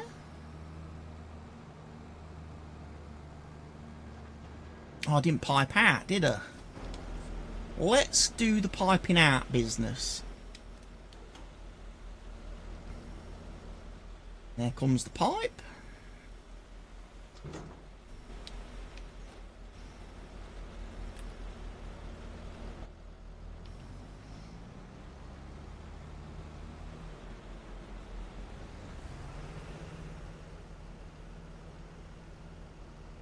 Not going to be able to hold everything because my trailer's too small. So what is your opinion? My opinion on what, Mr. Helgi? The DLC? The map? Because I'm a big fan of both. Big fan of both.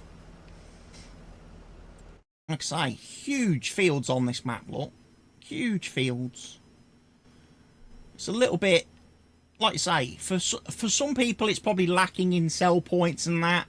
Doesn't have all the different placeables, the factories, the productions and stuff. But if you want a map just for farming on, it's fantastic for that. Absolutely fantastic for that.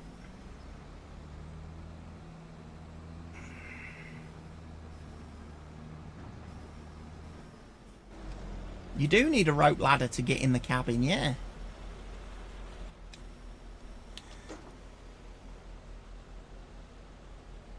Right.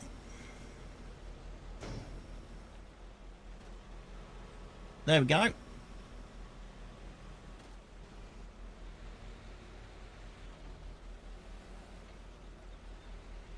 Putting this into transport position.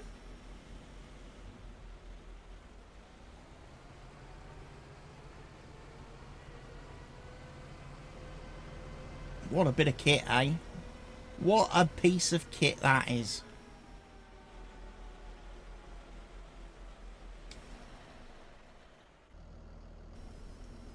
Right. So let's treat ourselves to another one. I think I bought that the wrong way round. There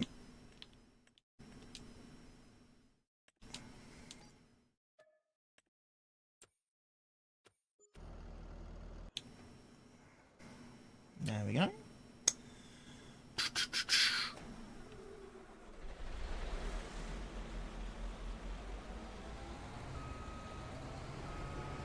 No, I've got to actually turn this round to be able to get.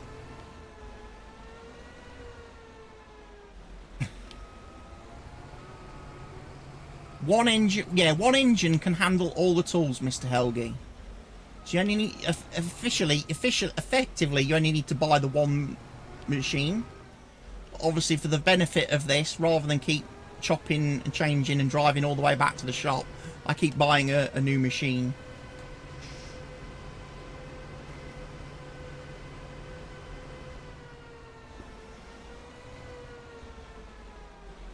Right, line that up. Put it into carrier mode.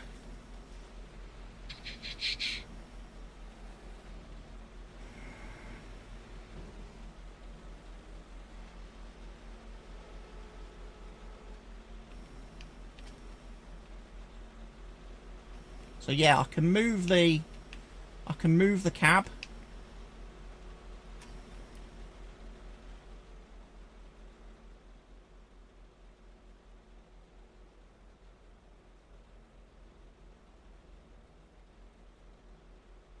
Sometimes it gives you little lines.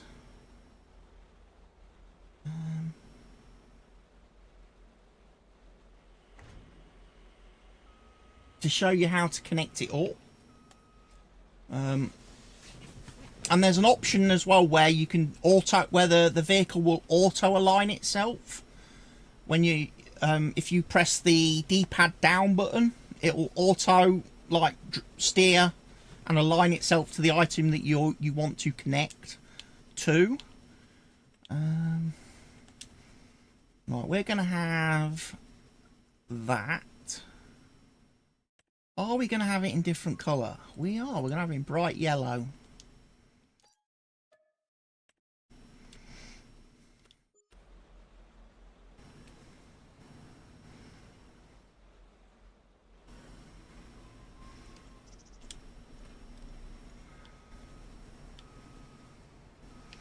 We'll drive that back.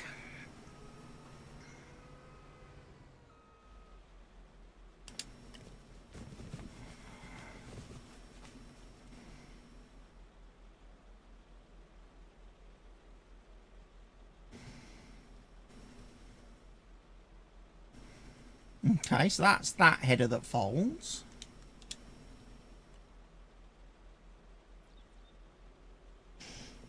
Now we need to put it back into driving mode so we can take it back to the farm. I then need to change the field.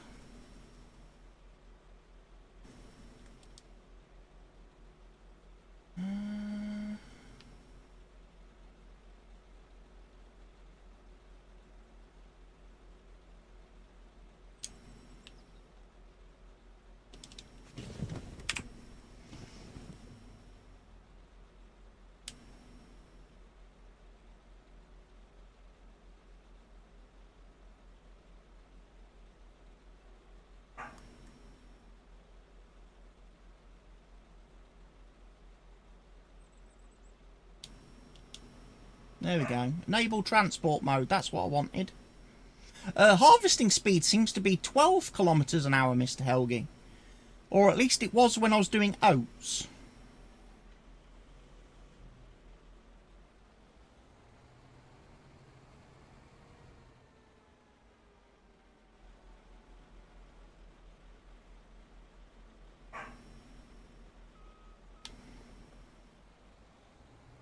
Mr. Helgi is playing PGA Tour 2K25. How's the golf going, Mr. Helgi? You mastered it yet?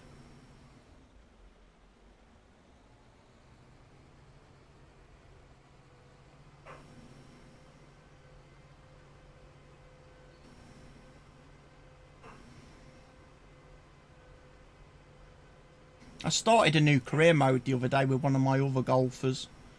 And I'm currently working my way through the Kevin and Perry Tour. Because I didn't win Q School. I'm playing with a powerhouse this time. And then I'll be starting career with my greenkeeper as well. I'd like to get those two leveled up next.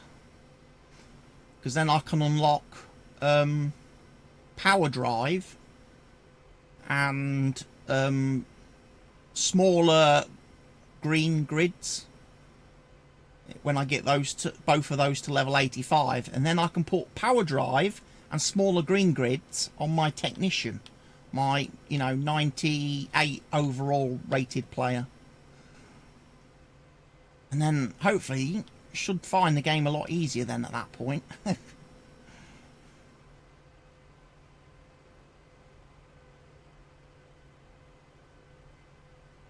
But I'll also find the game a lot easier once they allow me to continue upgrading my golf clubs and golf balls a bit more,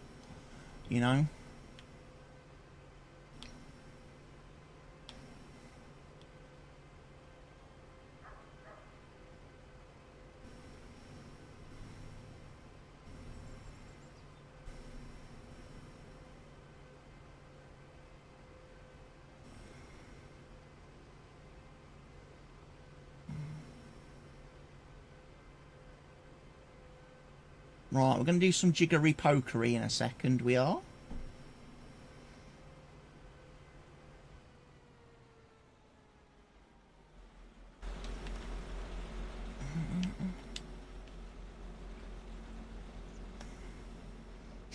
So this is field farmland 1. So we're going to change farmland 1.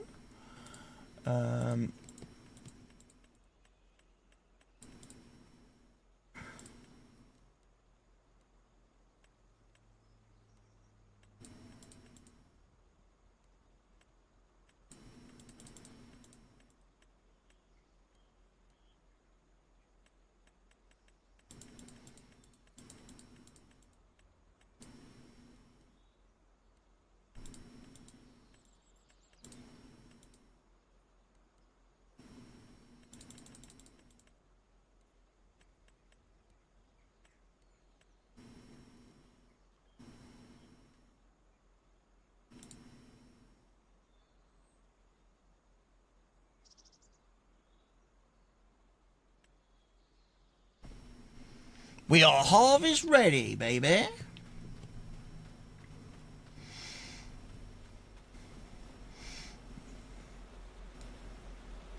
So we can test out the wonderful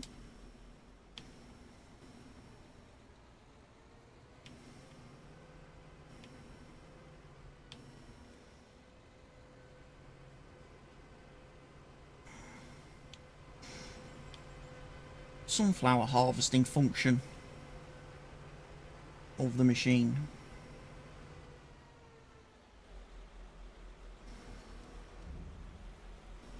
Boom, boom, boom, boom.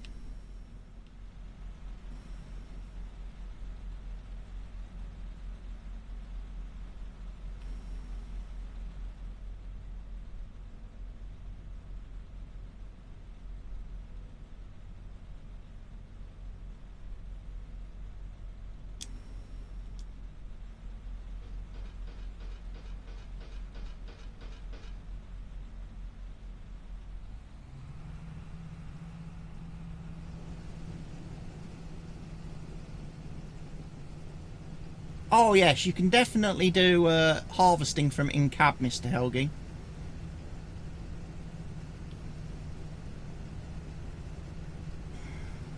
From the seat position.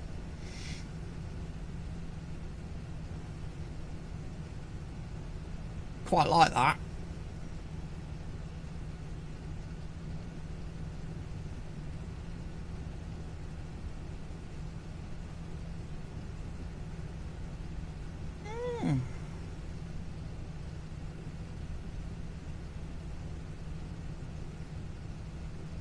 4 holes only. Oh, I've been playing the on my Technician, I've been doing the interactive sim where I can jump in and out where I like, but I have to play a minimum of 6 holes. And that's been quite quick for playing tournaments, but obviously with my powerhouse golfer on the Corn Ferry, I've been playing all 18. Good afternoon, Mr. Barker.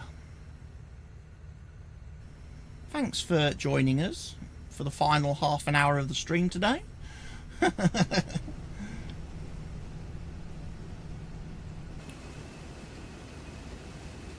I don't like the AI simulation because with my Technician, the AI shoots about 8-9 under par, so I don't have to do anything. I just have to try to avoid making bogeys.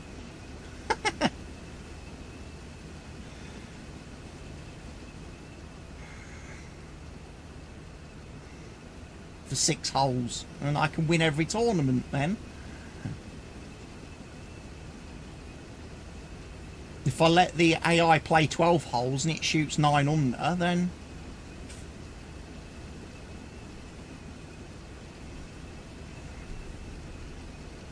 as long as I don't screw things up in the 6 holes that I play, I finish like 36 under for the 4 rounds.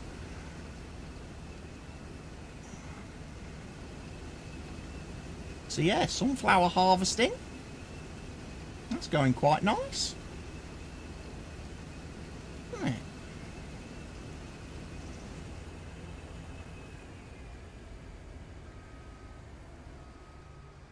How do I like the DLC then? I like it. I really like it a lot. I like it a lot, Barker. And I like that Giants have done the one thing with the DLC that was missing from the mods in FS22. And that is, this machine does not do crop destruction. It does not do any crop destruction. So when you're like using it as a fertilizer,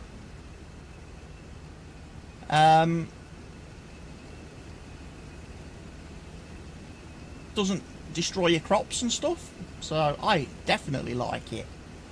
It's a little bit more fiddly than the mod version because you have to combine tools with certain modules to work, whereas with the mods in FS22 everything was like standalone. So you had like a standalone cultivator. You could just put a cultivator on your carrier vehicle and go and cultivate a field. It's a little bit different in this DLC because you have to have another module attached to the carrier to attach the cultivator onto. But it's very self-explanatory. Have they done much changes to the game with updates? There is an update because I got asked, after I installed the DLC, I got asked to update the game. Even though in Giants, in the partner Discord, Giant says don't install the update, I did. Haven't noticed anything wrong. Haven't noticed any issues.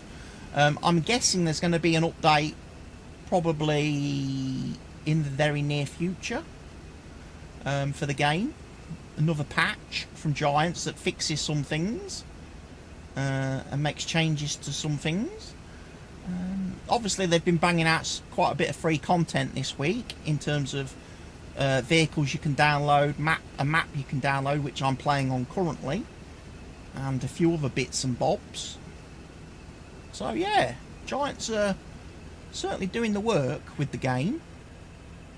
They've got a roadmap in place. That's a good sign for what they plan to bring to the game this quarter or over the sort of coming weeks. And I think their plan is to do a similar thing each period, culminating obviously in DLC drop.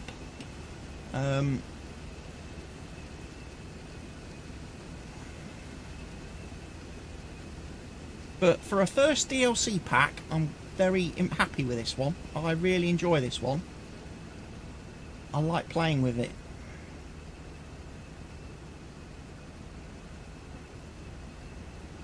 Tested everything during this stream. We tested slurry spreading, cultivating, planting, weed spraying, both types of harvesters. So yeah.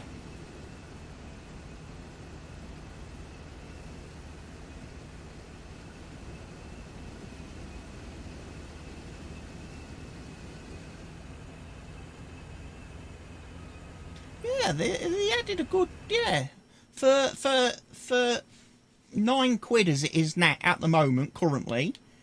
But yeah, they've added some good stuff in this DLC. Like I say, if you order it now or over the weekend, you get it for £8.99. If you wait till Tuesday to buy it on release day or after Tuesday, it goes up. Goes up in price by £1. So it'll cost you a little bit more if you leave it too late.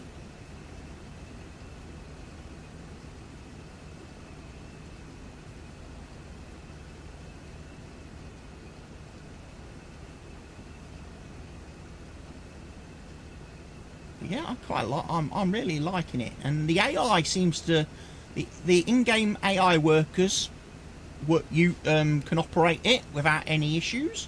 It works with GPS as well, with no issues.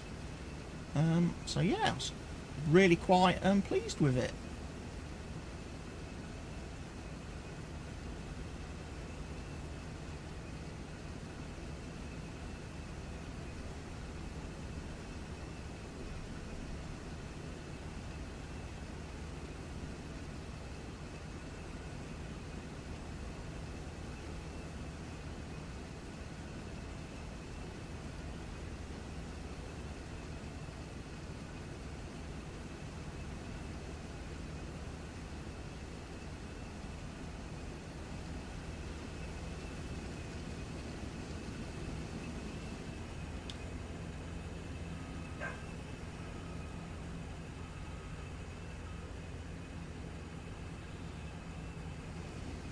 I think if I had to pick one negative, if I had to say anything negative about the DLC, the only thing I could say is that the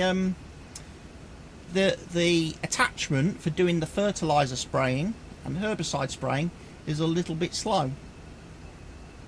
At 12 kilometers an hour, it's a little bit of a chore. Fertilizing a field takes a bit of a time.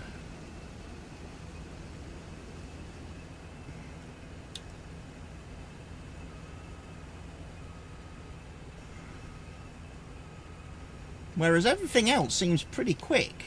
Like I say, that these harvesters do not hang about. They're no slugs at 12 kilometers an hour. That's a little bit faster than the normal in-game harvester headers. So this machine is a little bit faster at harvesting than the regular harvesters. Plus it has the massive grain capacity of 32,000 litres, which means it doesn't get full as many times as a regular harvester in the game.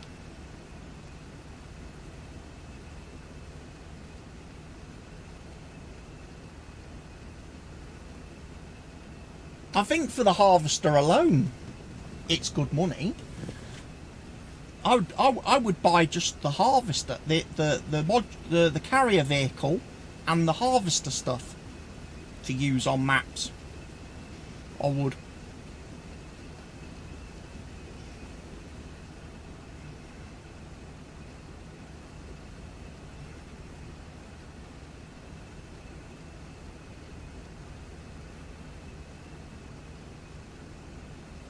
Did my code come in for the other game? Yes, it did, Barker, because I actually played that first. I streamed some of that earlier because I didn't realise until I got home from shopping and was going to go live that the DLC, the Farm Sim DLC, had an embargo till 1 o'clock today.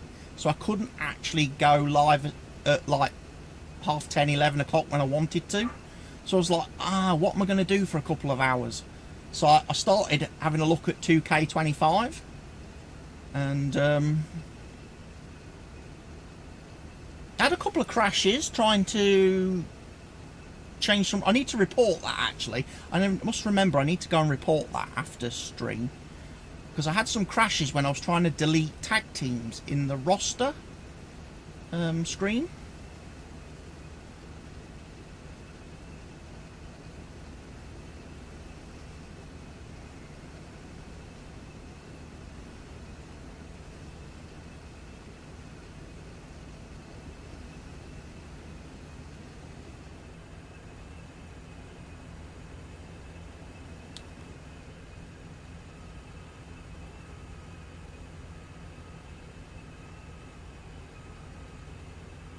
Oh, we are nearly full. No, I fixed that, Barker. I fixed that GP load issue being high. What I had to do was completely uninstall and remove everything to do with NVIDIA Broadcast 2.0. And then reinstall NVIDIA Broadcast 1.4. Because it's something in the new NVIDIA Broadcast that's causing high GPU usage and GPU spikes. It also seems to use a lot of CPU as well when it's running in the background on your PC. So I don't think NVIDIA's quite optimized that yet. I don't think that's really massively optimized.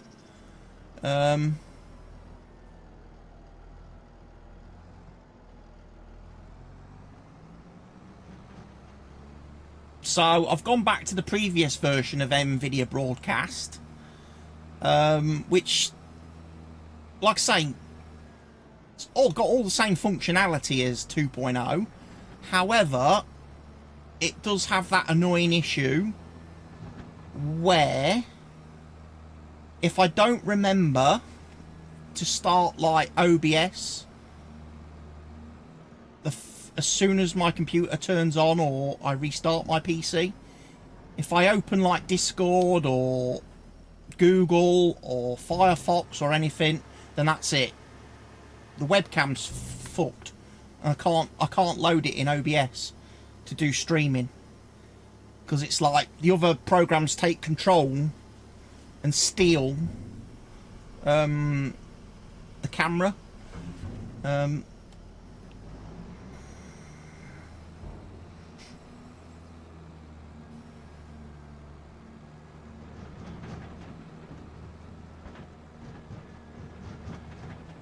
That's the only issue with going back to the previous version of Broadcast. It's something to do with obviously Windows 11. The big Windows 11 update that we had is not compatible with the version of NVIDIA Broadcast that I'm running now. Hence why NVIDIA then, I guess, launched NVIDIA Broadcast 2.0 a little bit too early before it's really been tested and bug fixed. Because it was either release 2.0 or have to update 1.4, and as they're already working on 2.0, they just release that in its current form, where, like I say, it's not quite optimized. It's not quite optimized. But yeah, I haven't had any, not had any GPU issues since then. It's not affected me in any games. I mean, I was playing games yesterday, I think. Did I play games yesterday? I played some PGA Tour yesterday. I did.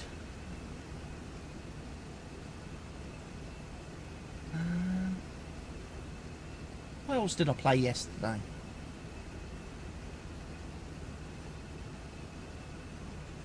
Can't remember now. Might have just been PGA that I played yesterday. Played a couple of rounds at one point. Didn't really. I don't think I did a lot on the computer yesterday, because I watched. I was watching Daredevil Born Again yesterday morning. The first 2 episodes of that, and then I watched Reacher.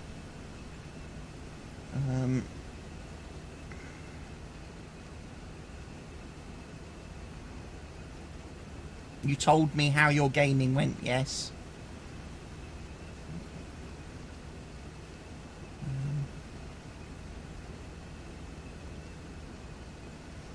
And then last night I ended up going downstairs last night quite early, putting the telly on, watching some stuff on Amazon Prime, and I ordered myself a takeaway just as a treat. Which reminds me, I've got to go and eat my dinner soon, and then I've got to get ready to go out tonight. So yes, the plan will now be, ladies and gents, that tomorrow I will be live in the daytime, playing some more WWE tomorrow,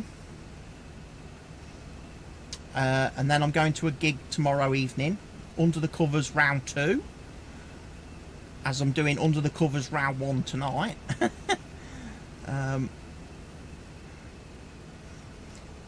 then Sunday I'll be streaming, and I will do some golf to start with, and then I'll probably jump onto Farm Sim a little bit later in the afternoon, early evening, and maybe have a look at the server, go back to my server and see how my server's doing, because I've not been on that since before Christmas.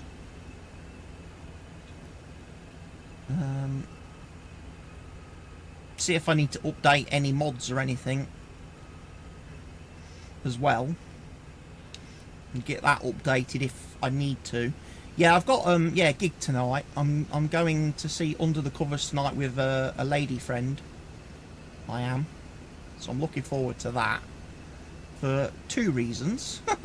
A, because they're a good band to go and watch, and also because I'm going with a lady friend, which is also very nice.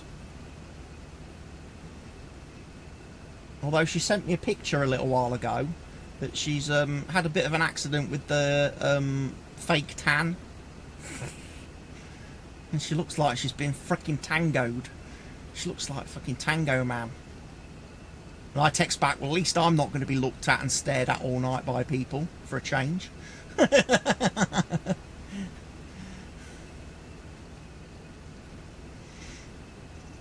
So you're off security duty this time? Oh yeah, there's no need to do security duty at Retro. The place is too small.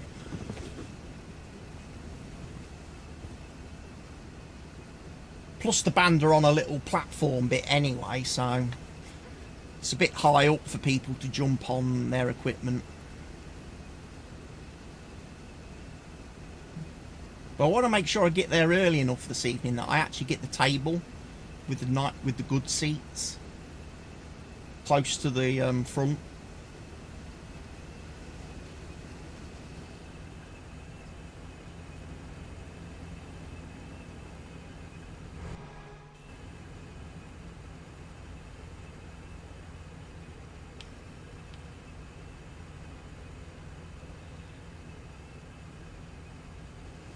I missed out last time on the good table at the last Retro gig because I was waiting for the others to arrive, my friends, and they got there a little bit late. They got there after the other hardcore Under the Covers followers, and the other followers grabbed the table. And I didn't fancy sitting on the same table as James May from Wish and a couple of the others that Barker knows from my streams where I have done Under the Cover streams in the past.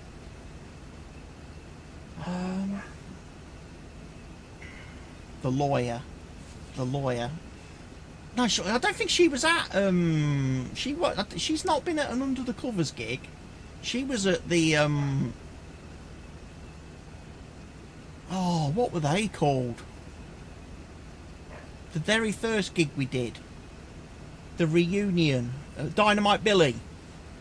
She was at the Dynamite Billy gig.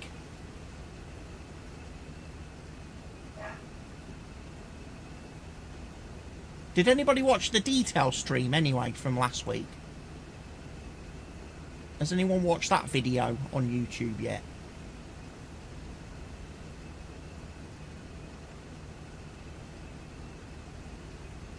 bits of it. Do you think Matey's jokes got better? Do you think the lead singer's jokes got better this time? No. I actually quite liked the Back to the Future one. I must admit, that was quite good.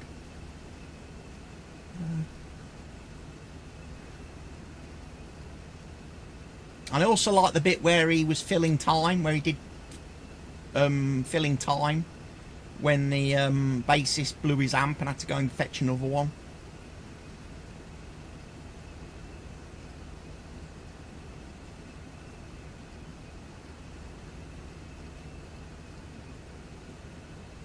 That's why the bassist really needs to turn down the bass in that band.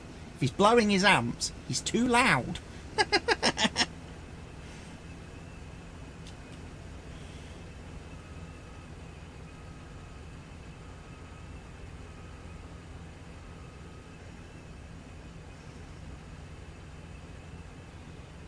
It's a shame I didn't record much of their first set though that night, because their first set was quite good.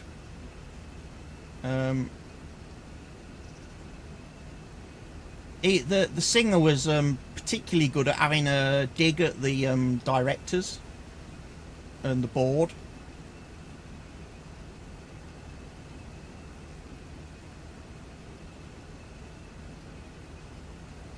Because he felt they were being quite. He felt they were quite rude in the fact that they all got up like after the first song and went and moved into the little like sponsors lounge and then was sat in there.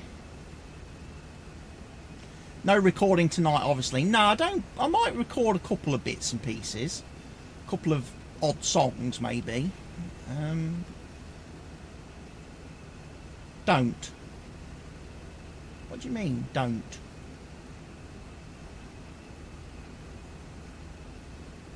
You said you're there with your lady friend. Yeah, I can still do a video a couple of songs. You know I'm going to video fucking Zombie. That's a guarantee. I always record Zombie.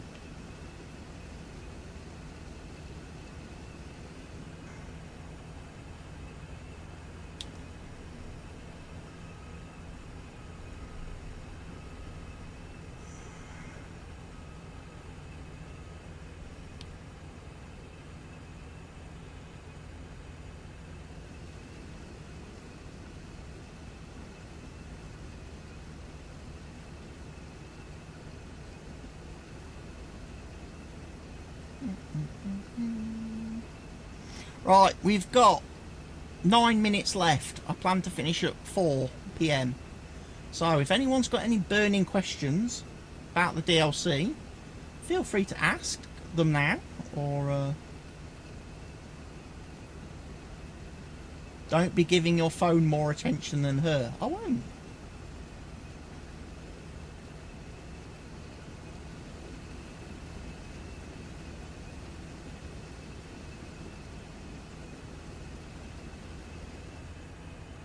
Plus, I give her plenty of attention. Like when I'm going to watch the enemy football matches, I give her plenty of attention. Chat to her during the week.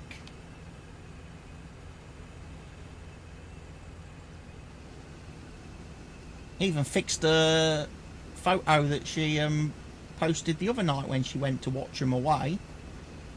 And she took a picture of herself in a new hoodie, team hoodie, and of course it was all back to front because she doesn't know how to do the mirror flip thing on her phone.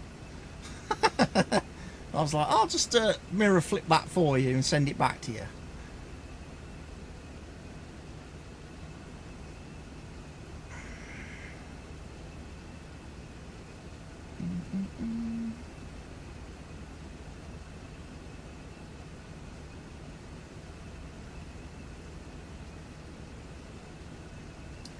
Dum, dum, dum.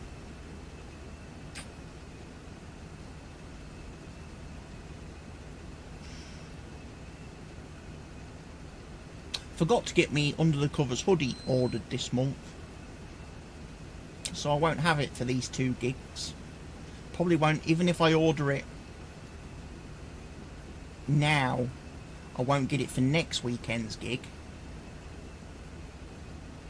But I should, hopefully, have it in time for my birthday gig in April. Which, by the way, I need to hurry up soon and start publicising and promoting a bit, I think.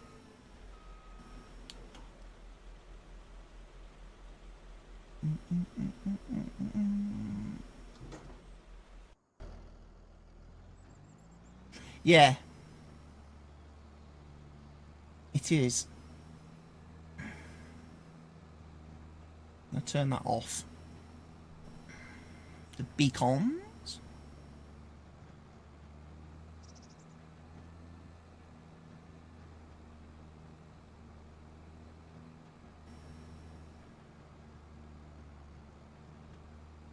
Still giants troll me, look. New map and they give me a Fendt tractor. I swear Mr. Helgi's paid giants to torment me with Fendts. Instead of giving me proper tractors, you know.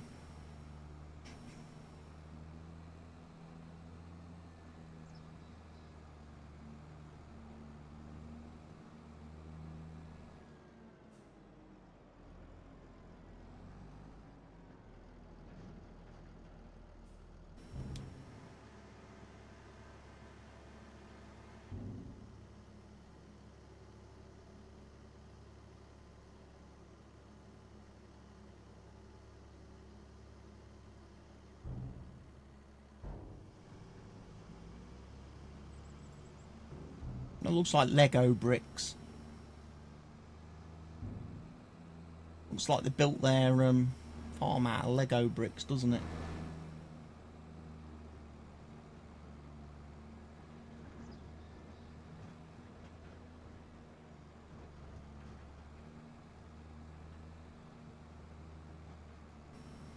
Right.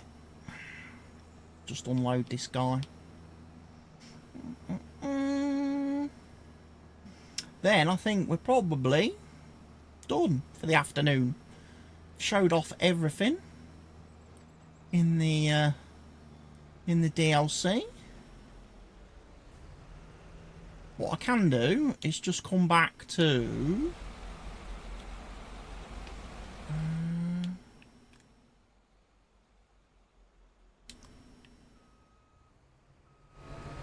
why do you keep insisting in driving into the frickin' wall, you dumbass? What I will do is just show you this one again, because this is the one that was doing the planting for us with the seeder and the seed hopper.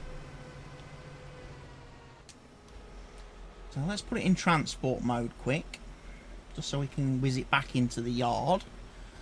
And I'll show you how we detach the doodle flips.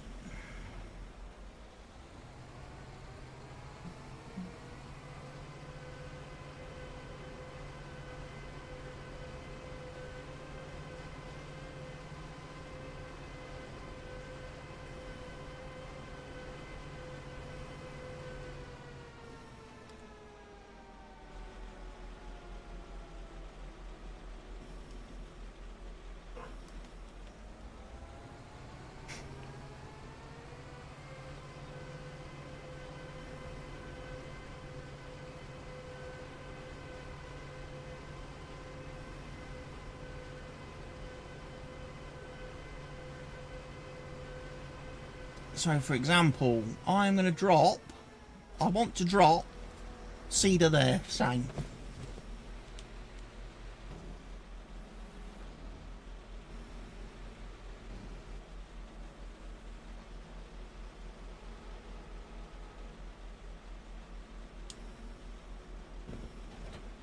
There we are.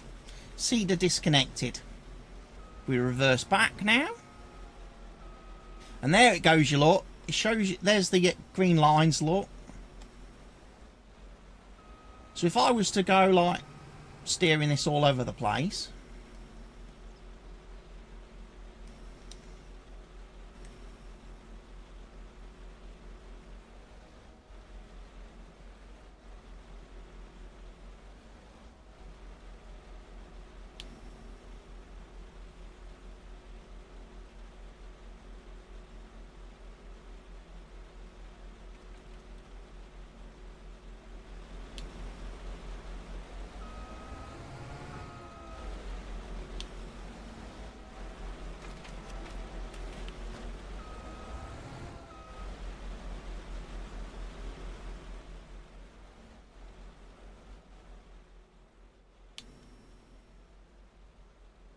We can do the automatic attach alignment.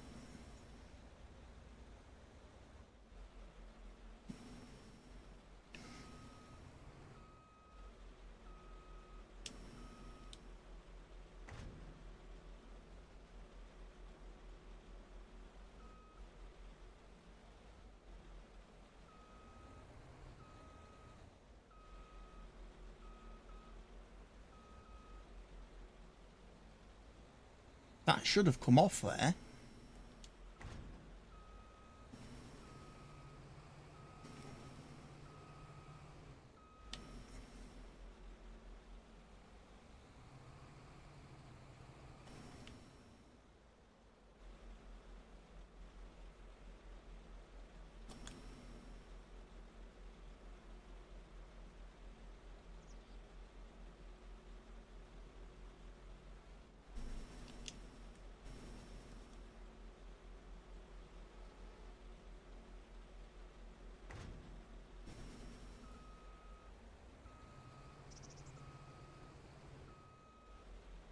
Okay. Why is the seed hopper not coming off?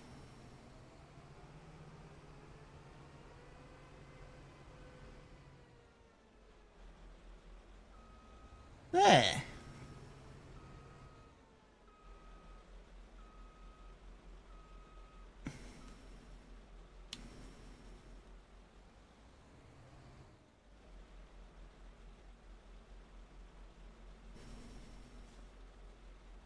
So it shows you, you can see which way you're meant to, like, obviously pick up various bits and pieces of equipment.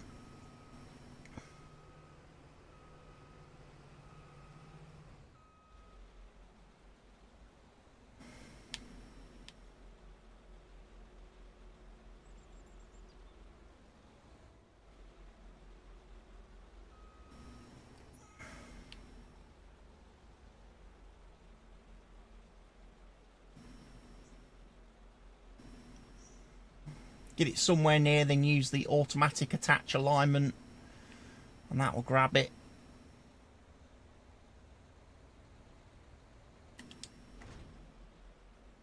And again, same with this one really, you can disconnect the cultivator.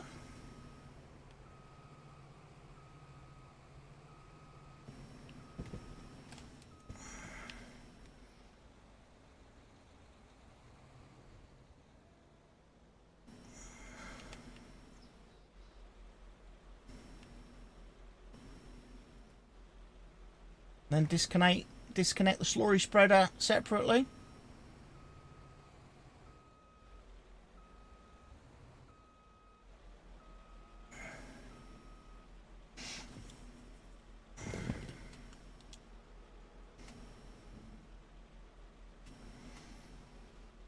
So like I say, you can use the slurry module with the disc harrow as well. And the seed hopper you can use with the seeder, the planter, or the weeder in the pack. But there we go, folks. That has been the look at the NEXAT DLC.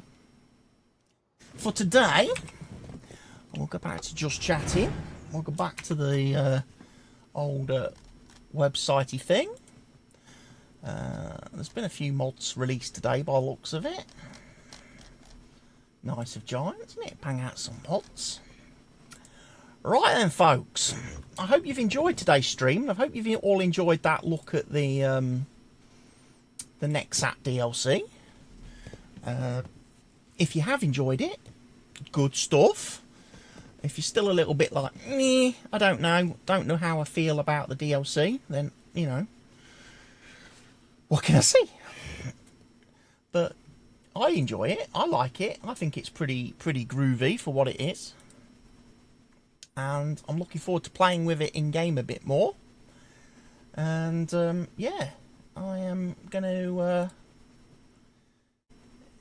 have a look. Be playing with it obviously next week from Tuesday onwards, once everybody's got access to it. Like I say, if you've already owned the season pass, If you've got your season pass and everything through Giants, you just need to go and download it on Monday night, Tuesday morning. If you have your season pass and stuff on Steam, Xbox, PlayStation, so play PSN, whatever, you will get the DLC downloaded when those stores update on Tuesday. And if you don't own the season pass, you can buy the DLC just on its own. As I said, it is available currently at $8.99 on the Giant store, which you can use my affiliate link to get hold of. And like I say, it does go up in price though on Tuesday, so if you don't pre-order it, you will pay full whack for it from Tuesday onwards. So to get a little bit of a discount on it now, order it now. Or at the weekend. Don't wait till Tuesday or after Tuesday. Yes, goodbye, FarmSimG. I will try very much to enjoy my evening. Goodbye to Mr. Helgi. Hope your golf is going well. Goodbye to Mr. Barker. No doubt I will check in with you at some point. And remember, to the people watching on Kick, I will be back tomorrow with some more WWE stuff. And then on Sunday, we'll be doing some golf and some farming. So, take care of yourselves, everybody. Stay safe. Goodbye.